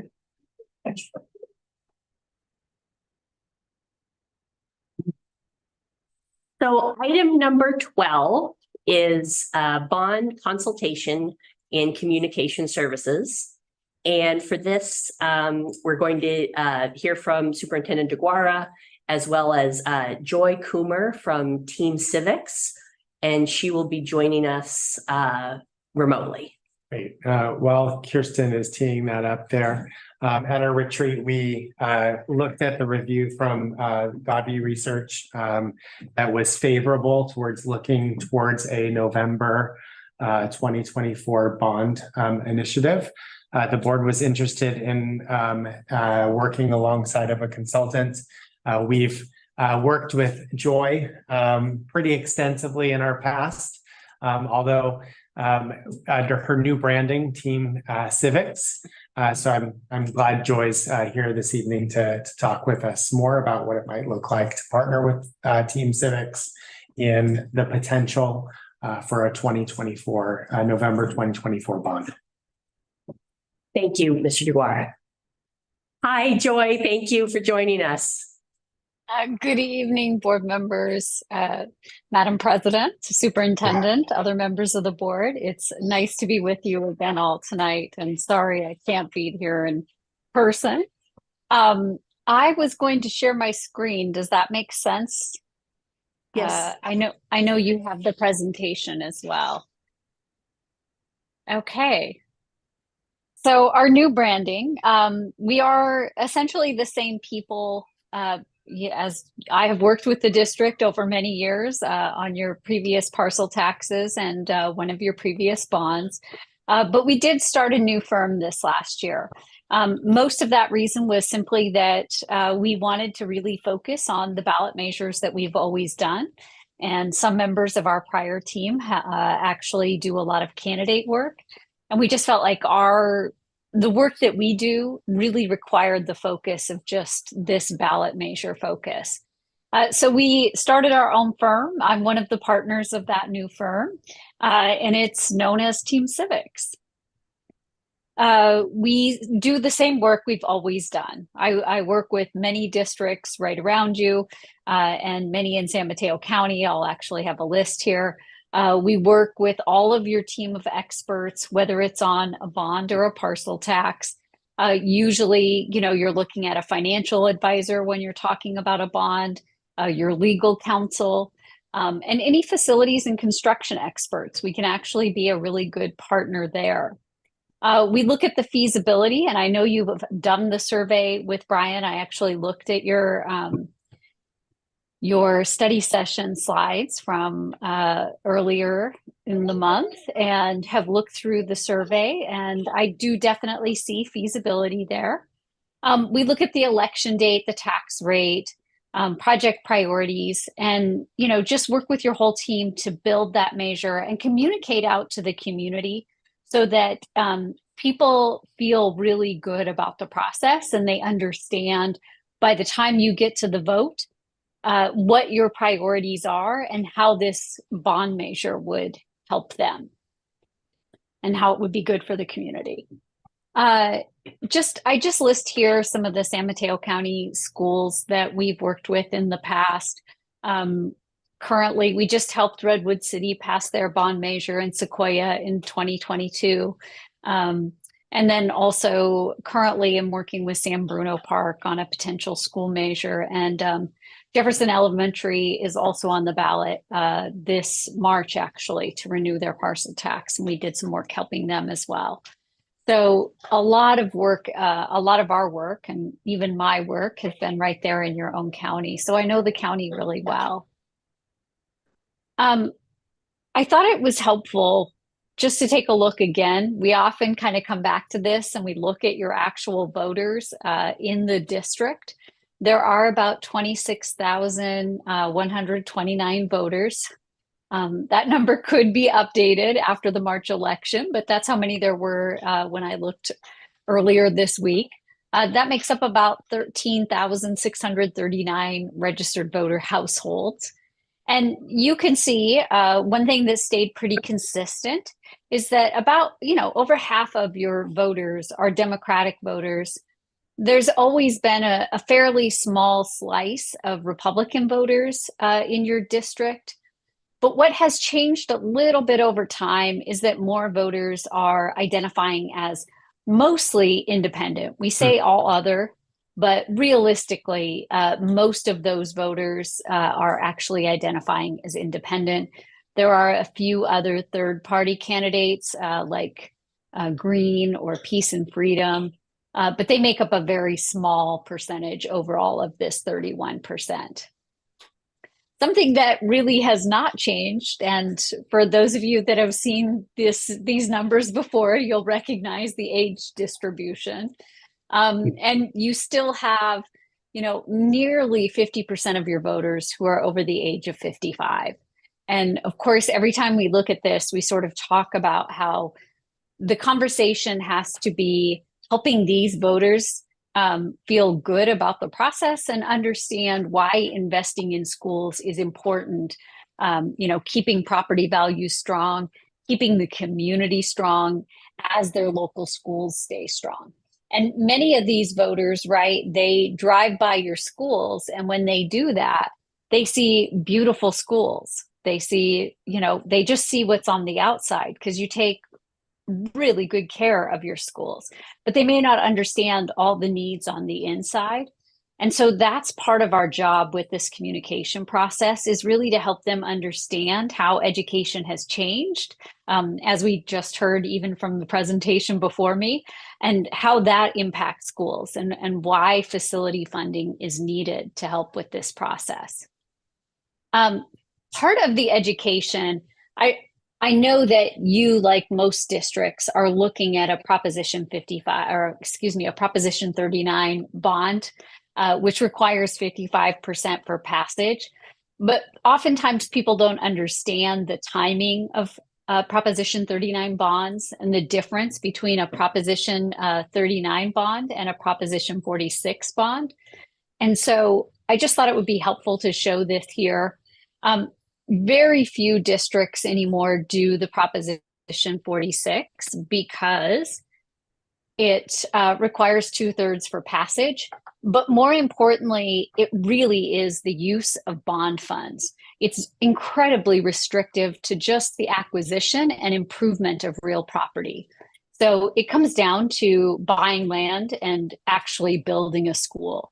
You cannot use those funds for technology or for the furnishings that are required inside a school. And that's honestly why you rarely see these Proposition 46 bonds anymore. The difference of the Proposition 39 bonds, though, of course, is that they have to be on a regularly scheduled election. And I saw from your study session that you looked at those dates, you understand that that's this November, or you would have to wait until 2026. And so it's really a long period for some districts when they realize that they have to wait every 2 years. There is that annual tax rate limitation, and of course the oversight committee, which you had with your previous bond. The last thing that I think is always really important to just touch on is that in order for a Proposition 39 bond to qualify and go on the ballot, it does require 2/3 of the members to vote in favor of moving forward. So you do have to have a quorum, and you have to make sure that 2/3 of the members are willing to move forward in order to qualify for that. So taking a look at the timeline and how we could be helpful, I like this slide because when you look at it, you can see there are 3 steps that are blue, and those are things that actually the district can do. These are all part of a normal election cycle for the district. The number 4 is when it switches to that independent campaign committee, and that has to be funded separately from all district efforts. So you've completed this feasibility part. You've done a voter survey. I also saw that you've done a lot of surveying of your own families and community members, asking them about how the schools look. You've kind of considered some of the bond amount and the tax rate, but there's time to still make final decisions on that. The next 2 steps are really where we come in and are helpful. That's in the awareness building and the measure development. So those are all of our non-advocacy communications, any work finalizing that project list, the ballot question, and doing the consensus building within the community.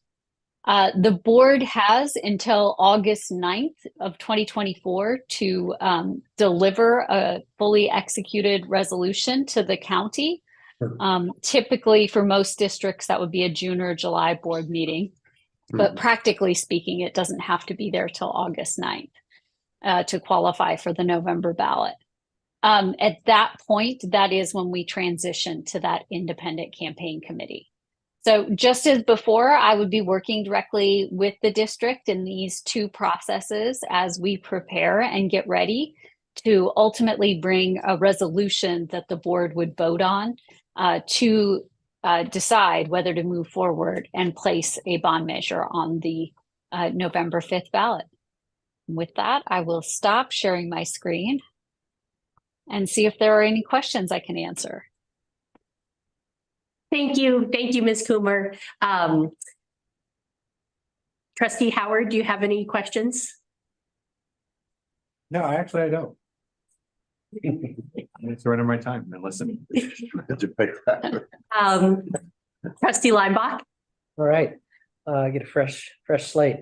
Hi, Joy, great to see you again. Thanks for joining us virtually here. Always a pleasure. Love the name Team Civics. It just rolls right off the tongue. Very easier to do. And also just want to say, appreciate your work with the district in the past, Measure C, Measure K, passed with outstanding margin there, even better than what we predicted. So appreciate all your help with that. What I'm curious about, we've been through the pandemic and things have changed since then. Things are maybe back to sense of normal. But can you tell us a little bit about the sense of the climate compared to like a couple years ago or even 5 years ago, and what we should expect differently? And also because it's a presidential election as well. Anything you can tell us to give us some background on that? Sure. I mean, as a presidential election, right, it is the most voters that vote in any election. So it will be our highest turnout that we've seen in a while. You'll remember the parcel taxes tended to be in lower turnout elections. Things that I have seen recently that have been different, of course, the bond language is different than what you had for your previous bond measure. And you probably saw that when you went through the survey process with Godby Research, how the language has changed over time. And it really sometimes is a little bit more confusing because there are so many numbers that are required to be in that language. And it's not really as clear as the parcel tax is about what that means to individuals. So helping people, excuse me, helping communicate with people about what it might mean for the typical or average homeowner can sometimes be really helpful because, they might do the $30 per 100 math and do it on market value, not assessed valuation, for instance. And it probably would greatly inflate what they would perceive as what the payment would be for the bond. So having really clear communications about that in a bond is incredibly important these days. And that's very different than it was even 6 years ago. For other things that have changed since the pandemic, with a lot of my school districts right now, the talk of transitional kindergarten and the need for additional classrooms is really big for many, many districts. But we have yet to really be able to translate that need to the community. I think that is a really hard thing when we're thinking about it. And when we consider again the demographics of your voters and how many are over 55, they may not understand how, and I can only assume you guys are also grappling with that, but this is something that's big for districts, is older voters just don't understand the need for additional classrooms for this new younger population of students. And those are kind of the main things. I mean, I think, each district is still really unique. And one of the big challenges with the last bond measure that we worked on in your district, was the 2 communities, 1 school district. I think over the years, you've actually done such a great job of being a unified front that it would be interesting to see if we hear any of that throughout the 2 communities now. Like, do we need to know that we're going to receive something specific and different than what the other community is? I suspect we haven't heard that in a while, and that wouldn't be true here, but I do think it would be an important thing to pay attention to, only because of the previous experience. So those are the big things that I'm sort of paying attention to and seeing right now. Thank you. Thank you. Trustee Costs? Thank you, Joy, for the presentation and the education on the differences in bonds. Can you pull up the slide where you had kind of more of a timeline, or where you had like where your consultancy comes in? You have that slide? Yeah, let me share that. Let's see here. So sometimes we're hired as soon as the feasibility. It's usually these 3 stages that we work with a district, either in partnership with the polling or after the polling's been done. And then this awareness building or non-advocacy communications and the measure development period, all the way up to the board vote. Oh, okay. So I guess I was curious as to the 2 and 3. If we're in February now and for a November election, I'm sure it's going to come up very quick, but what's the 2 and 3 like? Where does that span in terms of the calendar typically? I mean, first we like to start, right now we would start with some of that awareness building, and that could be both internal communications, making sure that all staff and parents really understand what the district is talking about. Anymore, I find that making sure staff understand is almost more critical and important early than, making sure that we do communications with parents. Because a lot of times parents will come back and ask the staff questions, and it's just helpful that we do that internal communication first. So we start that right away. And then, with the March primary coming up and over, it'll be a window of time between March and when school lets out that we have parents' attention. And so it's really also important during that time that we do some of that awareness building and communication with them as we also begin to expand out to the rest of the community. We'll do that, through May and June, and then working with the district staff and the superintendent, we'll build a timeline to bring what we think would be a appropriate project list and resolution back to the board. So you may see myself and others, well, you likely will see us more than once as we get ready for that actual date. It seems like it's a long ways away, but it will move very, very quickly. And then number 4, is that kind of a fall timeframe? So as parents, kids come back for the new school year, is that kind of when you raise the awareness again? Yeah, that independent campaign committee. So the county won't assign a ballot letter for the bond until mid-August. So we really try to get the campaign committee up and running, probably late July. Okay. So that in August, it's ready to go. And it's often made up of, similar to what we've done in the past, a combination of parents and district folks who are involved in really trying to, raise a budget that is separate from the district's budget, because the district cannot ask people to vote yes. And then that campaign committee is the one that does the lawn signs, the walking, direct mail. All of those things are done by that independent campaign committee, asking for endorsements. So we do that time frame from August through election day. That really, number 4 happens August through election. And what has happened in the past, and what I assume would happen again, is that the campaign committee would execute a separate contract with myself and our firm to help them with that independent campaign committee. Okay, thank you for the walkthrough. Thank you. Absolutely. Thank you. Trustee Bruno? Yeah. This may be a basic question, but when you look at our demographics and you say that we might see like the highest turnout ever, is that a good thing? Does that weigh in our favor? Typically it does, right? More, I saw this in your polling as well. Democratic voters tend to be slightly more supportive of tax measures than Republican voters. And if we see a greater turnout, and younger voters as well, and younger voters tend to turn out in presidential elections in ways when they don't turn out in other elections. So really being able to capture on that energy of those younger voters will be helpful for us. That's it for me. Thank you. Thank you. Thank you. Thank you, Joy. Great to see you again. We met when I was part of a step 4 committee that you would run. So thank you. You've done great work with the district and those volunteer committees, getting measures passed.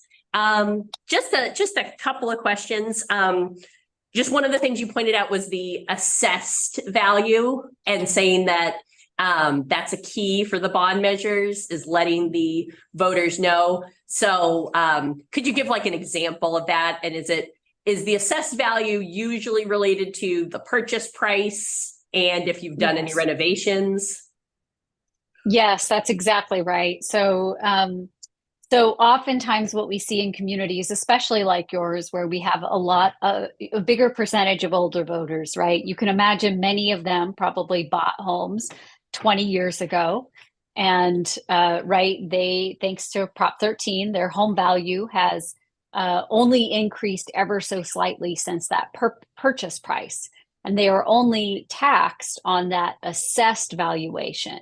So even if they were, so for example, if I had bought my home 25 years ago for $200,000, I would have small increases onto my property that would have, the minimum allowed under, or the maximum allowed under Proposition 13. So my assessed valuation of $30 per 100 might only be $60 and some change, right? It would be that limit. But my market value of the home today is probably over $1 million. And most people, when they think of their home value, they think of that market value. What would it be worth if I sold it? And they, we have to help them understand that they're not going to be taxed on the market value. A bond is only taxed on the assessed valuation, which is closer to the time of when they purchased it. Great, thank you. And then just again with what some of my colleagues have touched on it, just with it being a November presidential election, I'm wondering if you have any thoughts about maybe like statewide ballot measures or propositions, and if you think they will have an effect on voters' tendency to approve local ballot measures. It's interesting. So when we've looked back over the years at presidential elections and bond success rates, I should have added this. I do have a slide that sort of shows how in presidential years, bonds historically, even during the pandemic, have passed at historically high levels. And that really has to do with the fact that younger voters participate in presidential election years. So even if pardon me.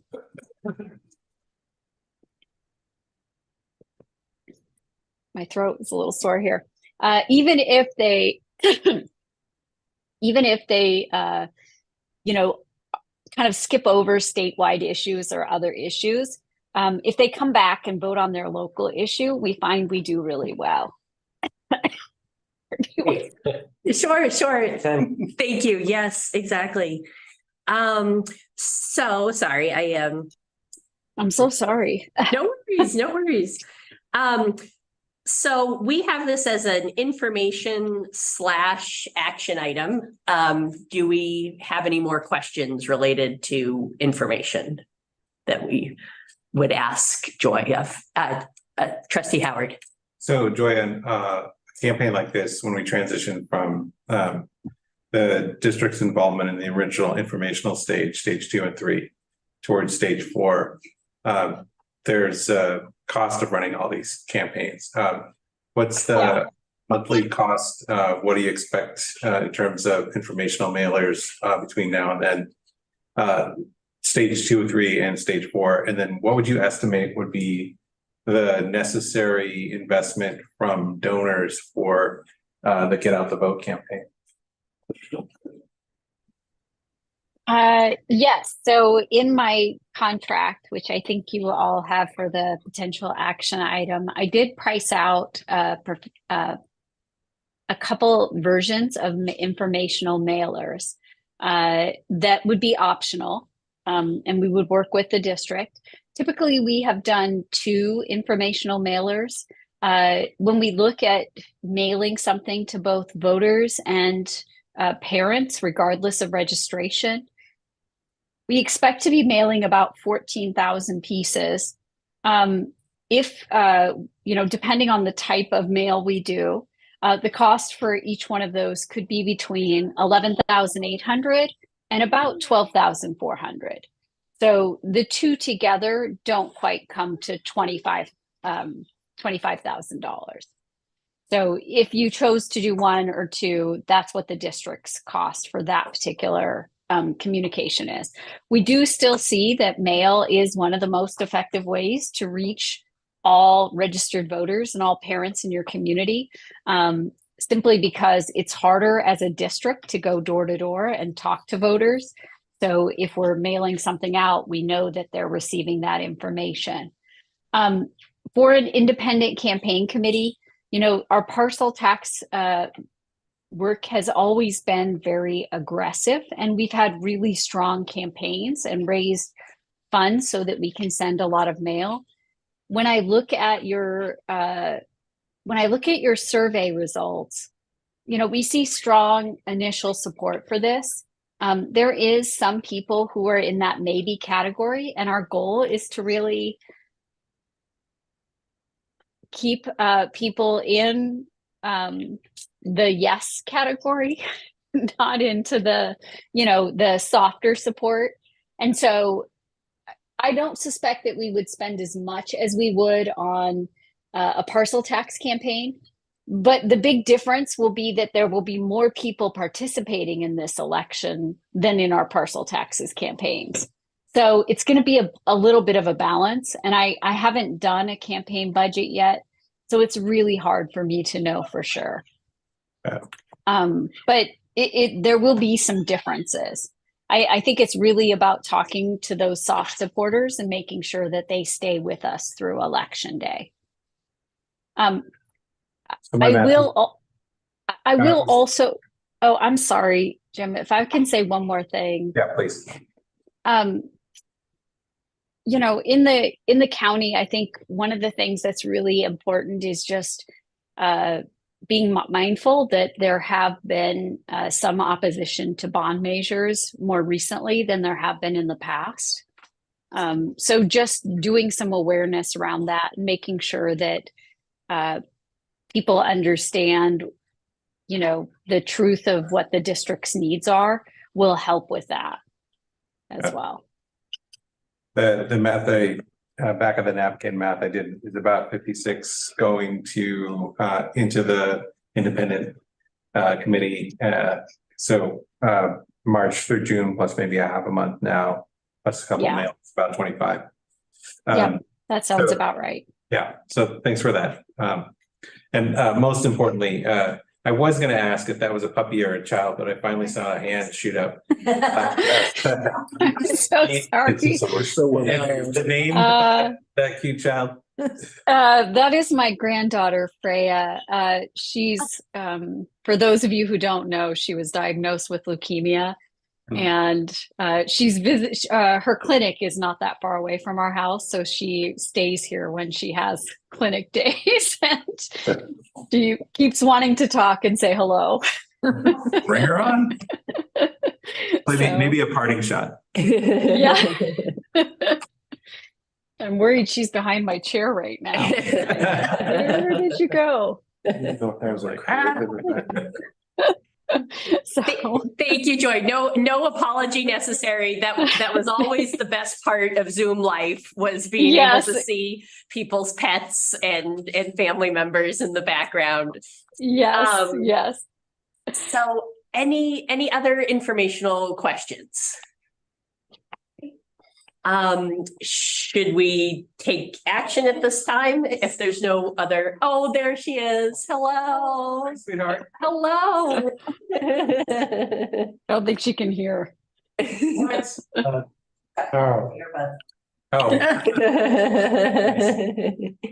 Hello. Hi. Hello.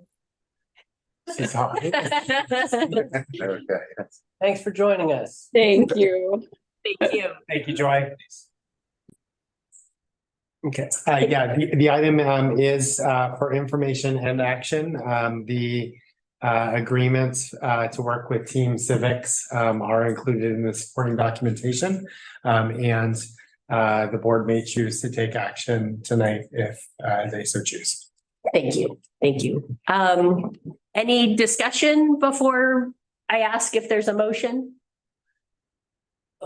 Just one quick, never mind. So is the way it's presented, I guess the contract would start immediately, or do we have a choice? It does start on board ratification. Okay. Yes. And we still have the option of how many mailers or what mailers. That's the variable part. Yeah. Okay. Good. No more questions for me. Any other questions? What's that? Do you have anything to add? I do not. Any other discussion? Would someone like to make a motion to approve the Team Civics consulting services as presented? I move that the board approve Team Civics consulting services as discussed. Thank you. Can I get a second? I second the motion. Thank you, Trustee Koss. All in favor, please say aye. Aye. Aye. Any opposed? There are none. Passes unanimously. Thank you, Joy. We look forward to working with you. Thank you. Once again. Thank you, everyone. Have a great night. Thank you, Joy. that 4-0 record going. That's right. I want to affirm, Joy has done great work with her district in the past, so I think it is fitting to move forward. Great. Yeah. Yeah, and look around this 1, 2, 3 future board members and past that have worked on those campaigns. It really does help engage the community and bring people, leaders to the forefront. Definitely. Next item is item number 13, Ed Services update on special programs. And we have Assistant Superintendent who presenting, Director Nwuba is unfortunately handling a family tragedy. So we're with Hi, everyone. I'm going to talk to you a little bit about the special programs half of our department. So obviously I won't do it the justice that Paulina would have, but we're thinking of her. So a few things we're going to go over tonight. I'm going to give you a little bit of a department overview, looking at our then we'll look at our district profile. We'll talk a little bit about the challenges our department is facing and some of the proactive solutions that Paulina has put into place this year. Share some celebrations and then give you our summer program, right? So all of the work that we do through Ed Services, whether it's the gen ed side of the house or the special ed side of the house, is grounded in our strategic plan. We really are thinking about creating well-rounded learners with a strong sense of belonging and inclusion, including our community, and really looking for sustainability in all of our decisions. Under we have Paulina, who is the director. You have Sumita, who's our program coordinator.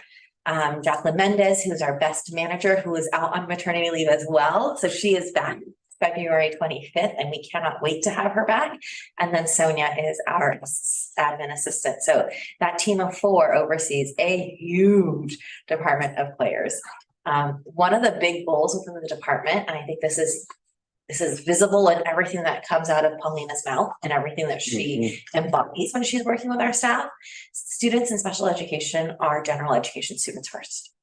Without having the core in place, nothing matters, right? Our goal in special education is to provide the ongoing supports and services necessary for students to be in the general education program, accessing the core curriculum. The way special programs offer services is built off of student IEPs, but the way we look at our schools is regardless of which grade you're in, what school you're in, what program you're in, students have access to kind of a team. Schools have a team of people that build out their support services, support the individual students.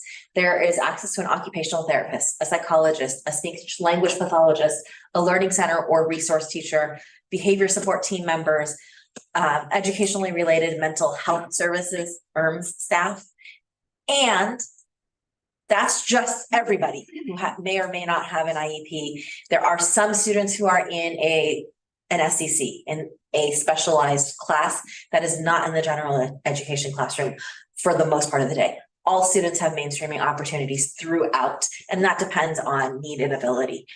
In addition to that, we have contracted related services for the low incidence issues. So we don't have enough students who need adaptive PE, for example. So it doesn't support hiring a full-time adaptive PE teacher. But if we have a student who comes to us with a need for adaptive PE, we always contract with an adaptive PE teacher. So our current related services that are contracted are adaptive PE, physical therapy, audiological services, and AAC specialists. That is augmented communication. I can't remember what the second A is, but it's augmented communication services.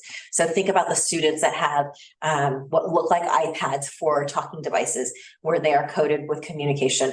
We do have a specialist that comes in that works directly with the students, as well as consults with the SLPs, the speech language pathologists, to ensure that the students are gaining as much independence as they can to communicate, even if they themselves are nonverbal. So that is the kind of spectrum of all the services that are available to our students. On the left side is basically what we create as our local team for school sites. Not every school has a full-time occupational therapist or a full-time staff assigned to them. Those positions are staffed based off of IEP needs, and then we review on an annual basis, and we review pretty regularly through position control. But regardless of what school you go to, you have access to those support services.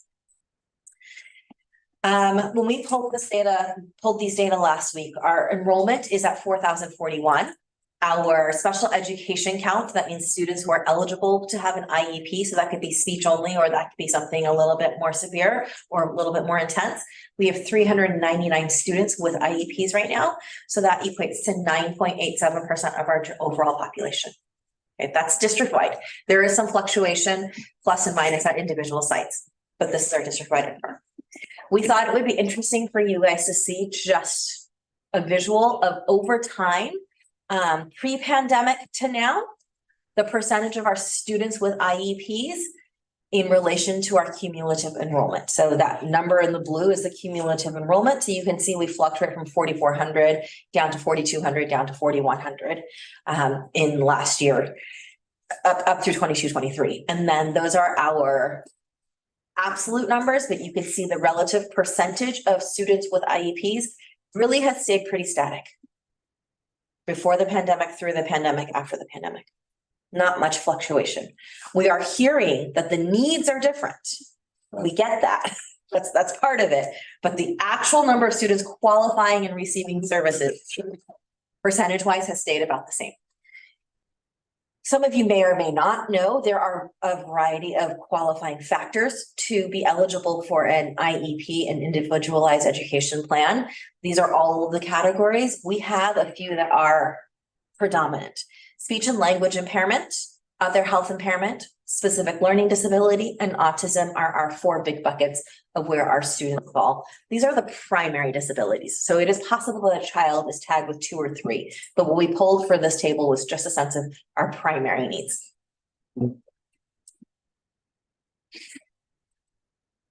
These are probably things that you've heard at Brown Bags. There's been a lot of work in the department. I have been helping cover Paulina for a couple of days, and I was joking with Dan, she has the hardest job in the district. I'm exhausted doing her job and my job, and it's only been 3 days. But really, what we've really been struggling with, and it's not unique to Belmont-Redwood Shores, filling both classified and certificated vacancies has been incredibly challenging. We are also seeing a large number of our new enrollees are students that are coming with special education needs. The other piece to this is there are limited to no opportunities to transition students to specialized programs outside of the district. I obviously work closely with Paulina throughout. I have sat in on a few IEPs already this week with students, you heard from the dad, waiting for placement at an MPS school. We have reached out. There are literally, I mean, this is not an exaggeration. There are no spaces. We're on wait lists. We're on potential wait lists for the fall. So really not having much of a continuum outside of what we provide here is challenging because the county programs are also either full or non-existent anymore. So there's not much track for what happens if we don't have the staff on site. Another ongoing challenge that we've been seeing is just the sheer number of requests for special education assessments through private schools and parent requests, through district of location versus district of residence. So we have students who live in our district and go to private schools and we do the assessments for them. We have students who attend a private school in our district, but don't live in our district, but due to the laws of DOL and DOR, Sumita and Paulina could speak more specifically to that, but that is a large chunk of the assessments that we are doing. So our psychologists and our specialists are assessing students that don't ever set foot in our schools. And that's just part of special education law. And then we also get referrals from the Golden Gate Regional Center, which is basically early identification. So they're the ones who really help us find, identify for us and send to us our preschoolers who need special education services starting at the age of 3. You know that we have a special education preschool that starts at 3. We do not have a general ed preschool. One of the things that we are working on right now is we are launching a study with FCMAT. FCMAT, don't get thrown off by the name, stands for Fiscal Crisis and Management Assistance Team. They are an outside agency We have asked them to come and help us be an outside set of eyes to give us a comprehensive review of our program. We are not in financial crisis. According to Rui, according to Rui, is thinking about rebranding because crisis creates.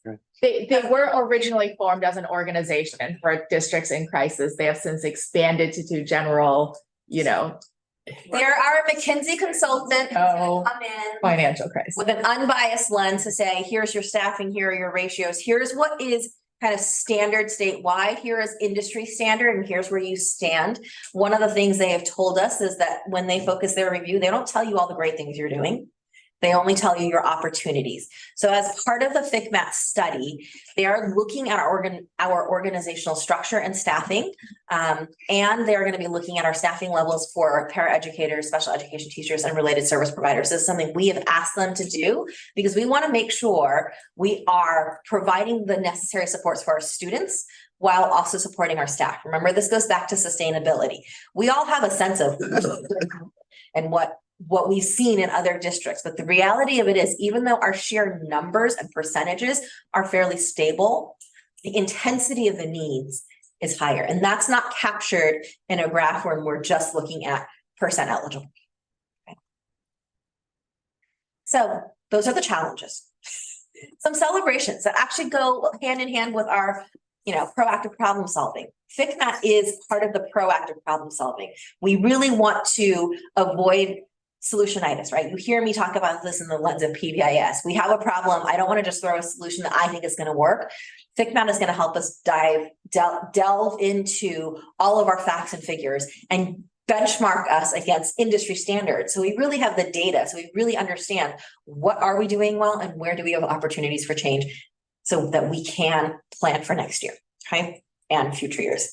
So coming back to our strategic plan, when we think about well-rounded learners, one of the pieces that Paulina's team has really been focusing on is providing support for all staff in special ed through professional development, through defining curriculum in our special day classes, and through providing coaching.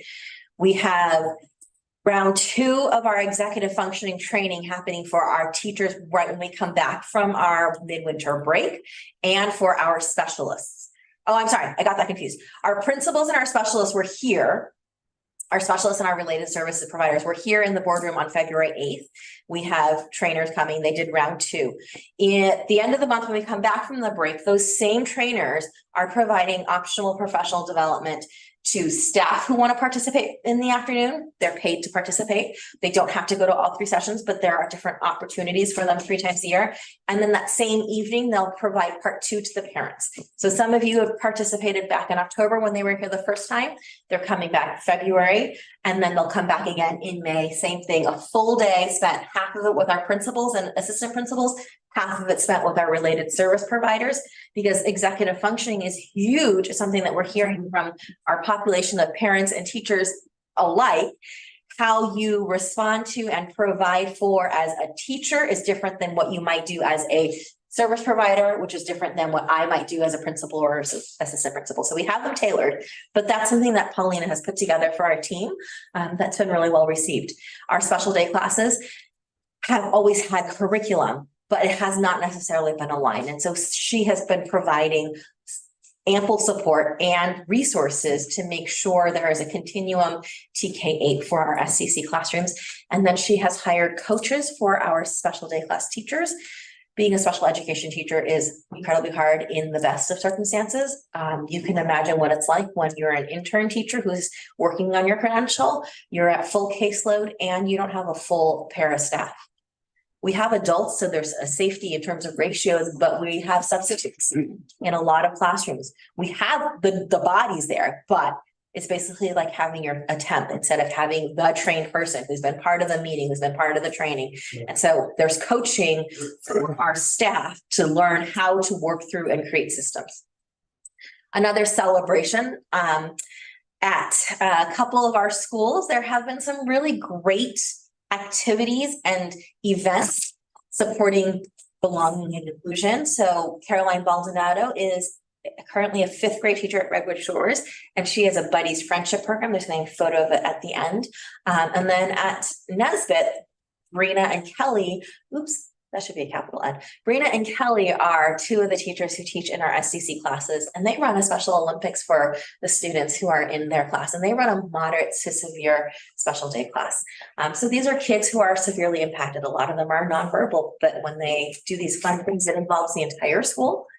It's just a community builder, and it just shows that we are all part of our community, regardless of our abilities. We really have been working hard. Paulina has, aside from all the other things of working with the adults in the system and providing for the students, she also partners with Opening Doors today, who doubled their grant opportunities this year for our staff, which is exciting. And then when we think about long-term future of special education and providing in a way that supports where we are going as a district, there are several things that we are working on as a team right now. One of them is recruiting, heavily recruiting. One of them is providing coaching. And when I say recruiting, we have some open positions this year that have never been filled, and we are posting them. We are out there recruiting at job fairs, and we have 24, 25 jobs for some hard to hire positions already on EdJoin, trying to get ahead of the game. We talked about this for Prop 28, but ultimately we're in a big staffing funk. So we want to be competitive. We're to take care of that in ways that we can. We've got the partnership with FigMat that I had mentioned earlier that really truly is, I think, a very strategic way to make sure that our decisions are aligned and we're working smarter, not harder. And then we are partnering with our neighboring school districts. We are all feeling the crunch of not having enough programs, not having enough spaces, not having enough places to send our kids on this continuum. But thankfully, we all have different programs, and we send some kids to neighbors, some neighbors send to us. And so we are able to try and find spaces as our students need, but it is still an ongoing problem. And then here's just some fun photos. It's always fun to see the kids. As you know, Redwood Shores also has SDC classrooms. And so Caroline is able to do an upper grade, lower grade buddy program. Not like you normally, you've heard of buddies, right? Where fifth graders and third graders partner up, but this is a general education classroom partnering with a special education classroom. So really what Paulina would like you to walk away with tonight is knowing that our staff understands the challenges that we're facing. We are working to recruit early to provide a full staff starting in the fall. We always put a buffer in. We always plan for that buffer. But when that buffer gets eaten up and then new kids arrive, we can't always be as reactive and responsive as we would like to, because there is a hiring season in public education that doesn't mirror what happens in the private industry. We are proactively investing in and providing professional development opportunities for all staff, classified and certificated. It's not just that teachers getting training and that's it. Jacqueline provides a lot of training for our para-educators. We are utilizing our spring parent-teacher conferences where the paras are still working till 2:30 or 3, depending on their contract. The kids have gone home at 12. We are going to utilize that time to provide support services for them through professional development. And another key takeaway is, although more students are eligible for special education services and there's a small uptick, our district average is still below the state target of 10%. Right, we've hovered around, and yes, we're up a 0.5 percentage point from last year, if we want to be precise. So it is up, but it is still below the state target. Questions? Thank you, Assistant Superintendent Hu, and thank you for filling in for Director Nwuba. For everyone keeping track, I believe that Trustee Howard passed at the last time, so it is Trustee Leinbach's turn to start first. Thanks. Thank you for presentation and stepping in, Ms. Nuba. Can you go back to that last slide? I just want to understand that percent. You say still below the state target of 10%. What? Can you explain this? The goal is to be at 10% of students having special education. If we think about the pyramid, right? The state looks at your general population, all the things we know about learner variability. We really, as a district, shouldn't have more than 10%. If you have more, generally there's an over-identification issue. Oh, I see. Not the general population's average. So just in general, 10% of student population anywhere across the state, special needs, and that's, So. they're thinking not to say that It's 100%. if they may have like 15 or 20%, there may be an over, It's not to say that the minute you're at 10.1, that means you've done something wrong, right? Like, but we are really being careful through our tier 1, tier 2, tier 3 intervention supports to make sure we are giving the kids every possible possibility of doing and thriving and doing well before we start saying, I think there's something beyond that we need to look at. you mentioned that we're partnering with some other districts. Is that kind of an economy of scale where if it's like, you know, they have one staff, we have one staff, but they're not all the way full, so we can just use one staff to kind of accommodate more students? It's a little, well, I think it's more akin to sending your child to a private school placement, sending one of our students to a private school placement. So we generally have classroom average of 10 to 12, depending on if it's a mild, moderate, or mod severe. Every school district is going to run a program if they have a few kids, because that makes sense financially to host your own program. But if I have 3 kids, then I will say to my neighboring districts, I actually have room for a few more of yours. So we will send our kids. We have some kids who are in Menlo Park. We have some kids who are in Hillsborough. We have some kids who are in San Carlos attending public school programs. Because they have the space and the program that we don't actually have, because they may be the only child in our district who needs a specific program. So it's mostly us, children from our district going, but I mean, is it reciprocal? Well, we'll take. If we were to have space, it would absolutely be reciprocal. Right. At the moment, we are So- bursting at the seams. Yeah. Got it, okay. Couple more things, recruiting, I'm curious. Is it that there's just a shortage of qualified people and we're not even getting applicants? Or we're getting applicants and they're just not up to par, or? A little A, a little B. We didn't get very many applicants for the positions that we posted. Do you At the beginning there. think the district could do that? I mean, I think this has the to district be be, more attractive in some financial or other way? Would we get more? It's just a shortage. That's just a shortage. I mean, I think we're an attractive district to work for. I think our compensation is pretty good. I think we have a good reputation. I think there are significant challenges with being in the Bay Area. Right? Like our salary is great and people are happy. And then they start looking at how much it's going to cost to rent here. And they say, oh, I'm sorry, I can't afford it. So, I mean, it's not necessarily, I mean, giving a small bonus or a stipend isn't going to change that. I think we do overall have a staffing shortage. We have a teacher shortage in the state. I would even go as far as say as we're participating in programs like Alder, where there's a shared expense in the development of staff. We didn't have special ed folks to choose from this year. Is that right? We have one elder resident this year, and we're trying to get another one for next year, but they are very few and far between. We did have an Alder resident last year who is currently a successful teacher for us. So it is a model that we've been investing in and, you know, providing the early professional development. We're really we're tapping all of our resources to be kind of head of the class in terms of getting the few that are graduating. Willing to move or can afford to live here. Yeah. In the coming weeks, I think it is now, Director Eastburn's going to be going to which one? Cal Poly, San Francisco State, Notre Dame, Notre Dame, and the county office. the county office. So We're signing up for another statewide recruitment fair for psychologists. yeah. Well, thanks for all your efforts. I know it's very challenging right now, just for across the board. And last question, we had a speaker who's saying he's kind of in the queue waiting.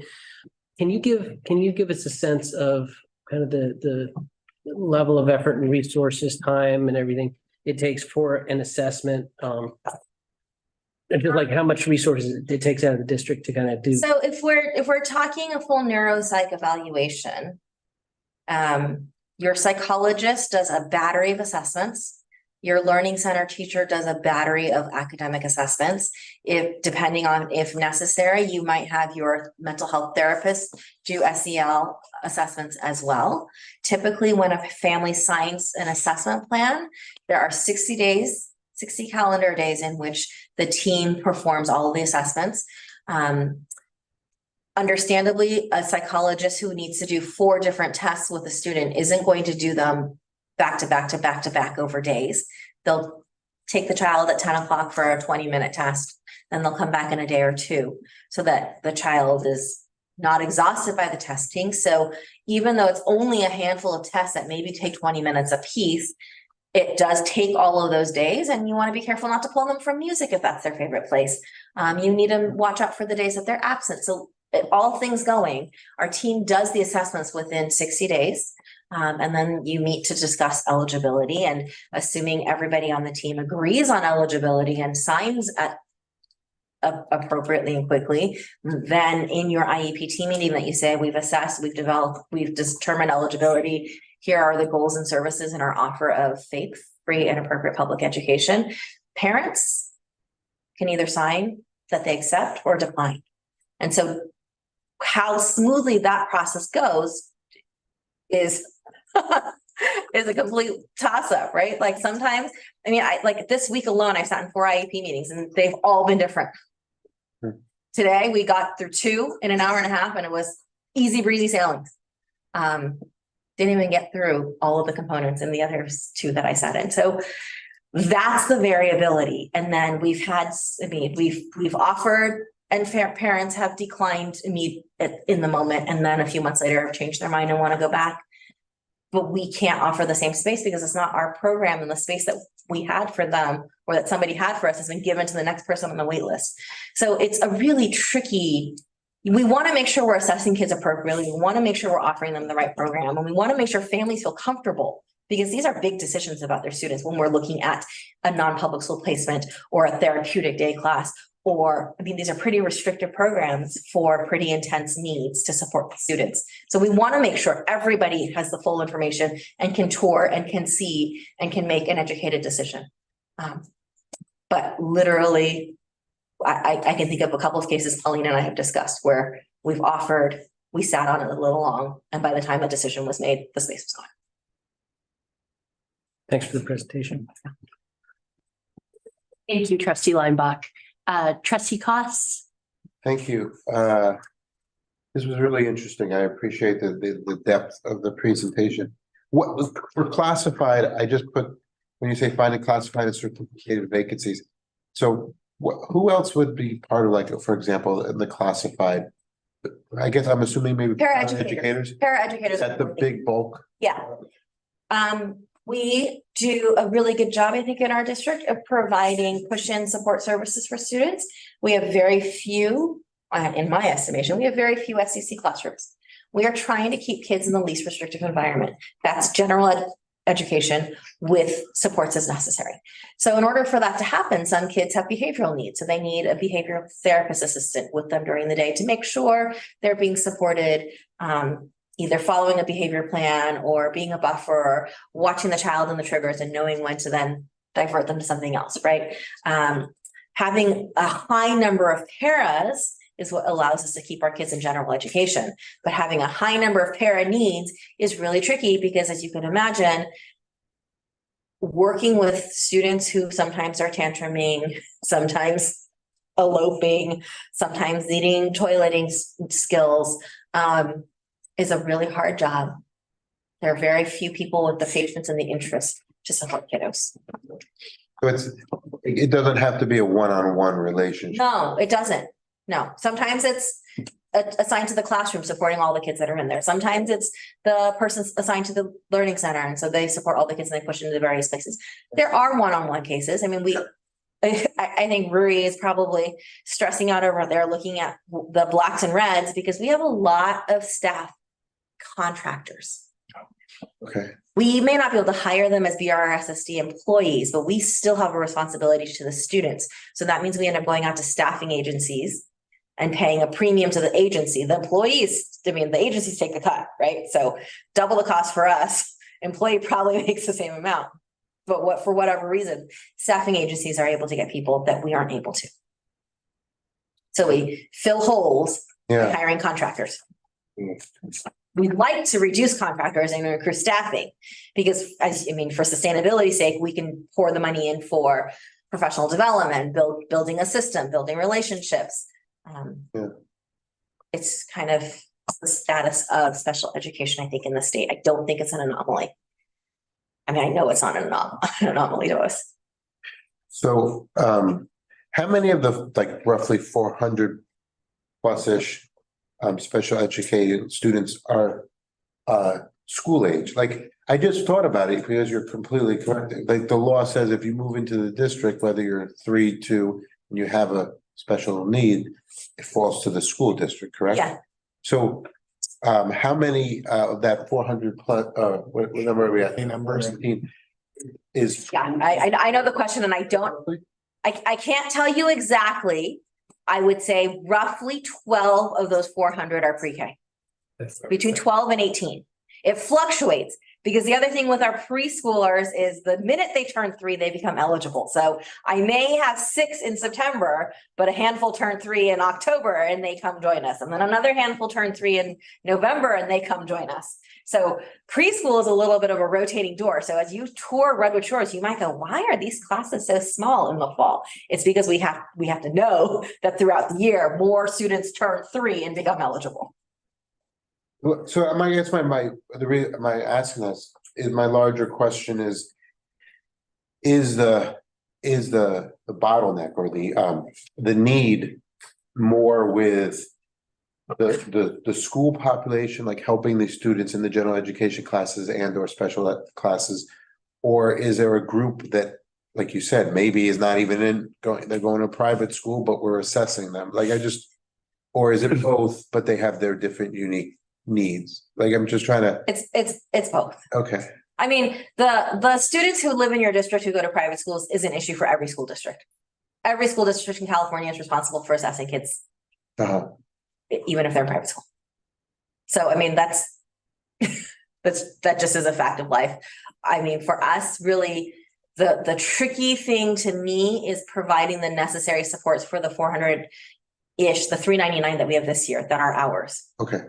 Ensuring that we have staffing to provide the supports that are written into the IEPs. You mentioned there was a change. The population is kind of steady, but the needs have been changing. I saw the graph of the current profile. Can you kind of share a little bit about, like, where if you know where that change was to the current? I don't think there's so much a change as in eligibility factor. There seems to be an intensity difference, right? Because I could be a child with a speech and language impairment, and that could just be an articulation issue if I can't say my R's in 4th grade and I get pulled out once a week to see the speech language therapist. I could also be a child with a speech language impairment where I have language processing difficulties and I'm nonverbal. The supports needed to support a child with an intense SLI is very different from a child with a fairly minor SLI issue. And this doesn't capture the degree of need, but what we're seeing in our IEP meetings and hearing from our staff and seeing as we tour schools and walk through classrooms is understanding that those students that we are getting now have a higher intensity of needs. Huh. So the categories, it might still be, the large percentage might be still speech or language. Right, like all of these, take autism. Autism is a spectrum, right? Right. So you could have, I hate, this is the common language, I don't really like it. You could have a high functioning child on the autism spectrum who's fully included in general education, who just has social pragmatics with a speech language pathologist. To all the way on the other end, a nonverbal autistic child who's in an SDC classroom who has OT, PT, SLI, and SLP supports, right? So just that one tag doesn't give me what's going on. We're having more on the range, the deeper end of the spectrum. We're also seeing more socially emotional needs, which we knew was happening. We hired all those counselors because we knew coming out of pandemic, we would want to. Well, last question. You mentioned that we're at capacity, so we're taking advantage of neighboring districts. What is there any specific severity, or I don't know how to phrase it, but you said like mild. Are there any, what are the programs that we're tapping into that they have capacity? We're currently have some kids attending moderate severe classrooms in local districts.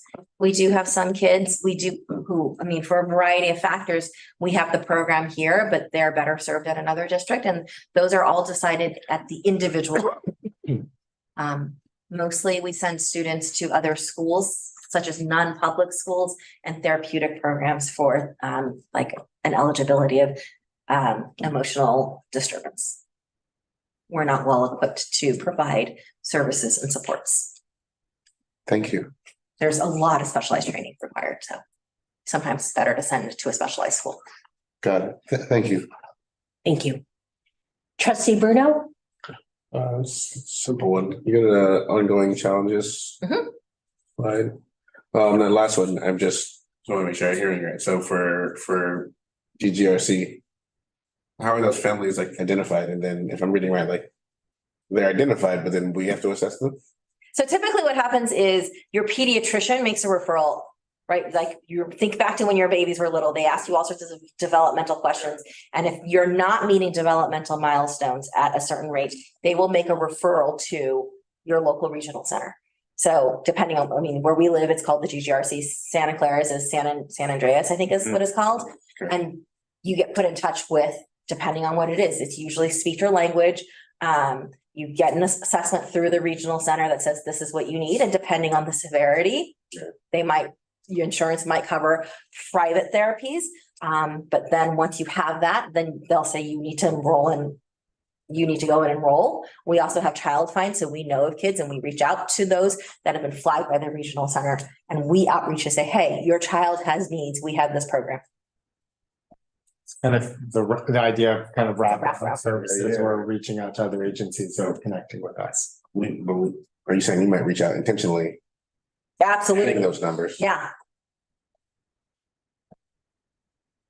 Yeah, I mean, we don't want kids to fall through the cracks. Yeah. Right, a 3-year-old who doesn't show up to us until they're 5 and has needs but hasn't had services is going to be in a very different spot than the 3-year-old who got the preventive early, right? Some kids will come to you in a preschool program for 3-4 and then matriculate into gen ed because they had that early intervention and what their needs were mild enough that now you have the foundation to be in a gen ed classroom without further supports. So it's on the ongoing challenges side, it's just like a value thing that our people have to do, but it's also maybe a mandate. Yeah. A good thing that we're doing. So I mean, it's a reality that exists for us. The challenge to it is we can't control that quantity. Yep. So we do our best to plan for and predict that it's going to take this amount of CMEDA's time to do all these private school placements. And in reality, it turns out to be, and then we plan for this and then next year it turns out, right. So that's part of that. How do you plan for when we don't get to control the fluctuations? Thank you. And I would say we have a lot of private, non-public that specialize in some of these areas locally. So I think there's a little bit greater of an impact on us than there might be in other districts. Yeah.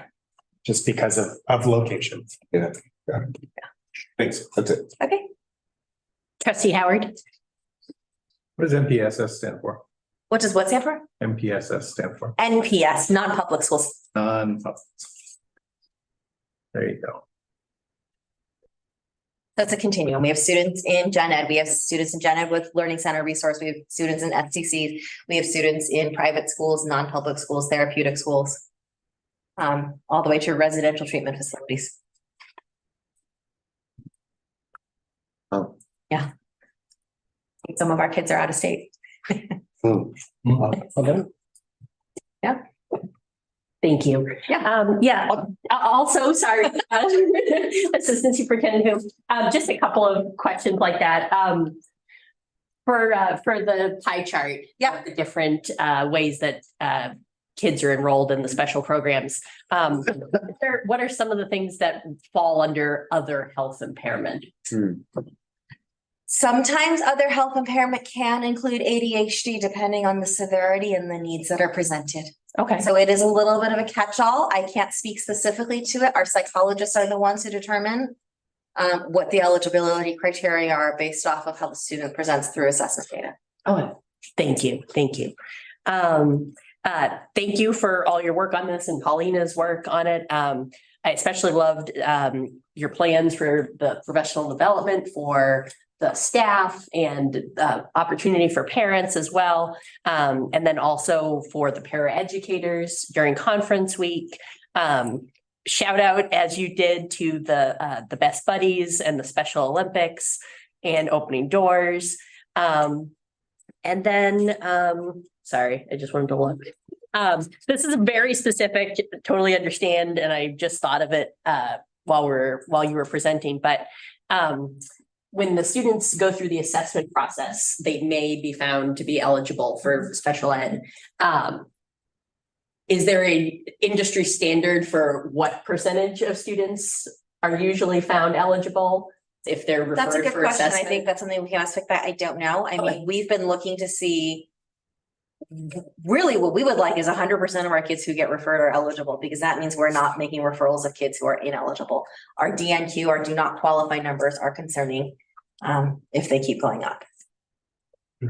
Thank you. Right, like, because then, as you imagine, you go through the process, you make a referral, they do all the psychoed testing, and the child doesn't qualify. They're not eligible. There's nothing innately needing support. You just need better teaching or better experiences. But that number is what we want to really minimize. I would love for 100% of our kids who get assessed to be eligible, not because we want to grow our numbers, but I want to make sure that the kids that end up getting referred are accurately referred. I see. Right. That's a nuance that people maybe No, that makes sense. don't pay attention to. Thank you very much. Thank you. Thank you. Thank you.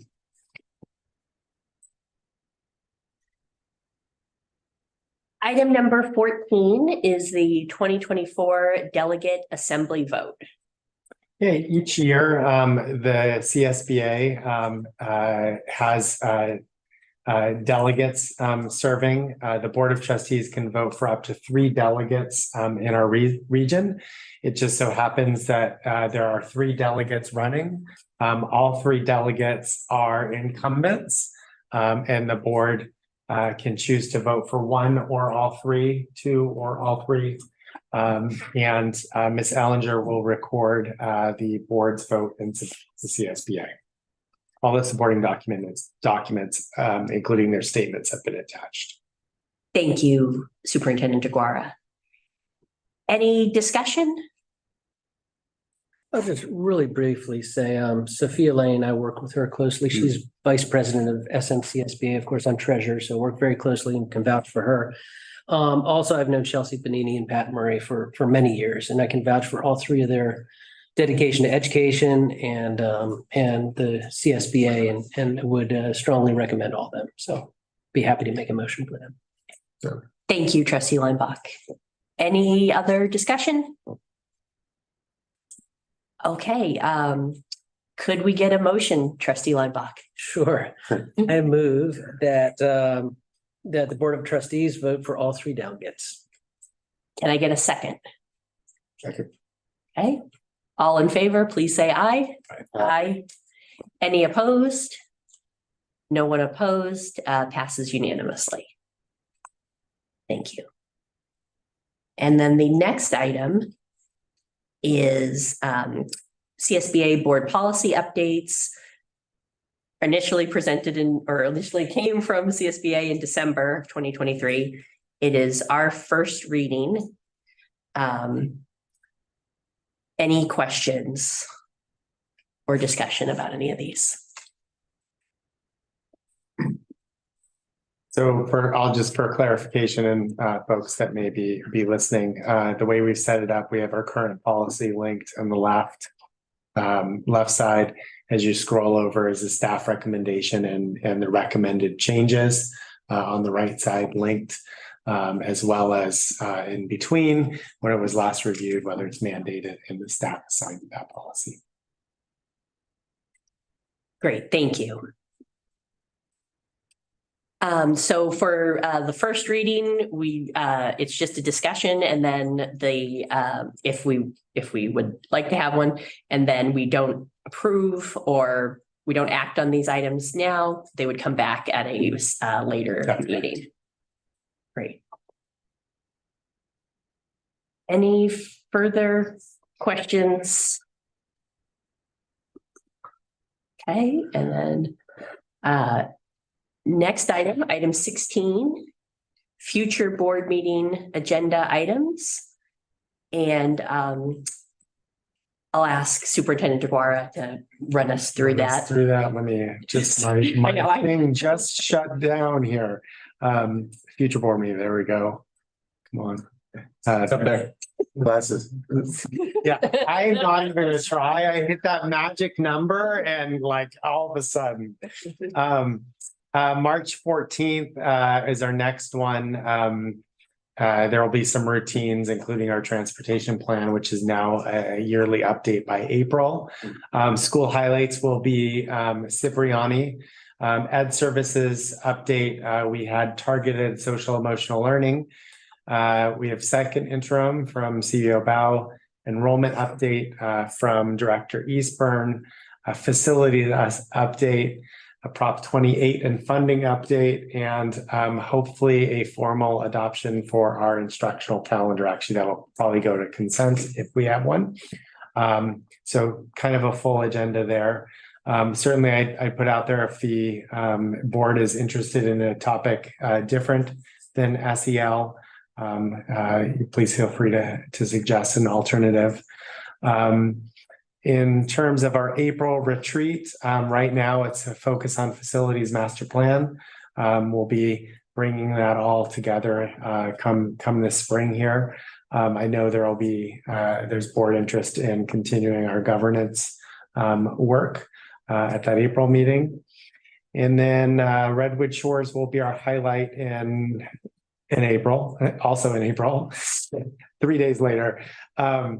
Credential waivers, declaration of need, ed services update is going to focus hopefully with our partnership with Stanford and some of the work we've been doing with the ROARS program, specifically early literacy, and then a resolution, which is normal on the clearing account. Thank you. Yes. What are the differences between the instructional calendar and then the two that are mentioned in the April 18th agenda?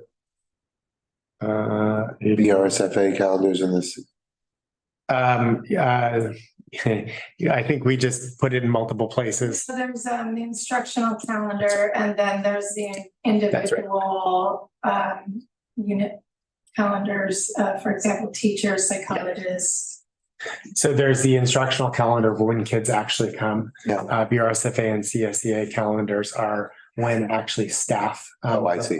Which will be there. Okay. Got it.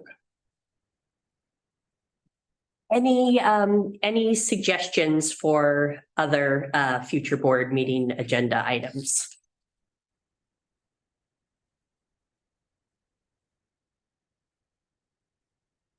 I definitely would like to hear about the SEL. I'm wondering if a different month, perhaps, we could have more of a deep dive on English language learners. Okay. Would you like that at the next meeting, or would you like us to agendize that for a future meeting? In place of SEL, or? I don't think it needs to be in place of it, but that's my opinion. I think I know we just have March and April here. Maybe Okay. I think for May, Sure. yeah, for May, then May and June, that's more LCAP, right? So it may be better if it's in April. I'll work with the assistant superintendent who prioritize that. Thank you. Great, thank you. Any other thoughts?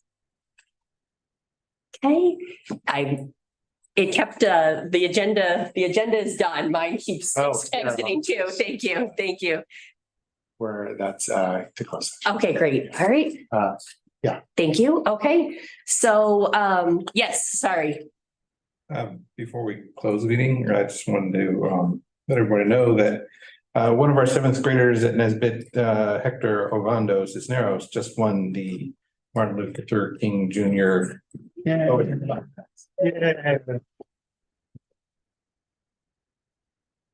Thank you for sharing that, Trustee Howard. Congratulations to all of the students who participated in that contest and especially the winners. Thank you. All right. So item number 17 is reconvene to close session if needed. I believe we are going to do that. There will not be a report afterwards. So we are going to close session, and that is the end of the open session of the meeting.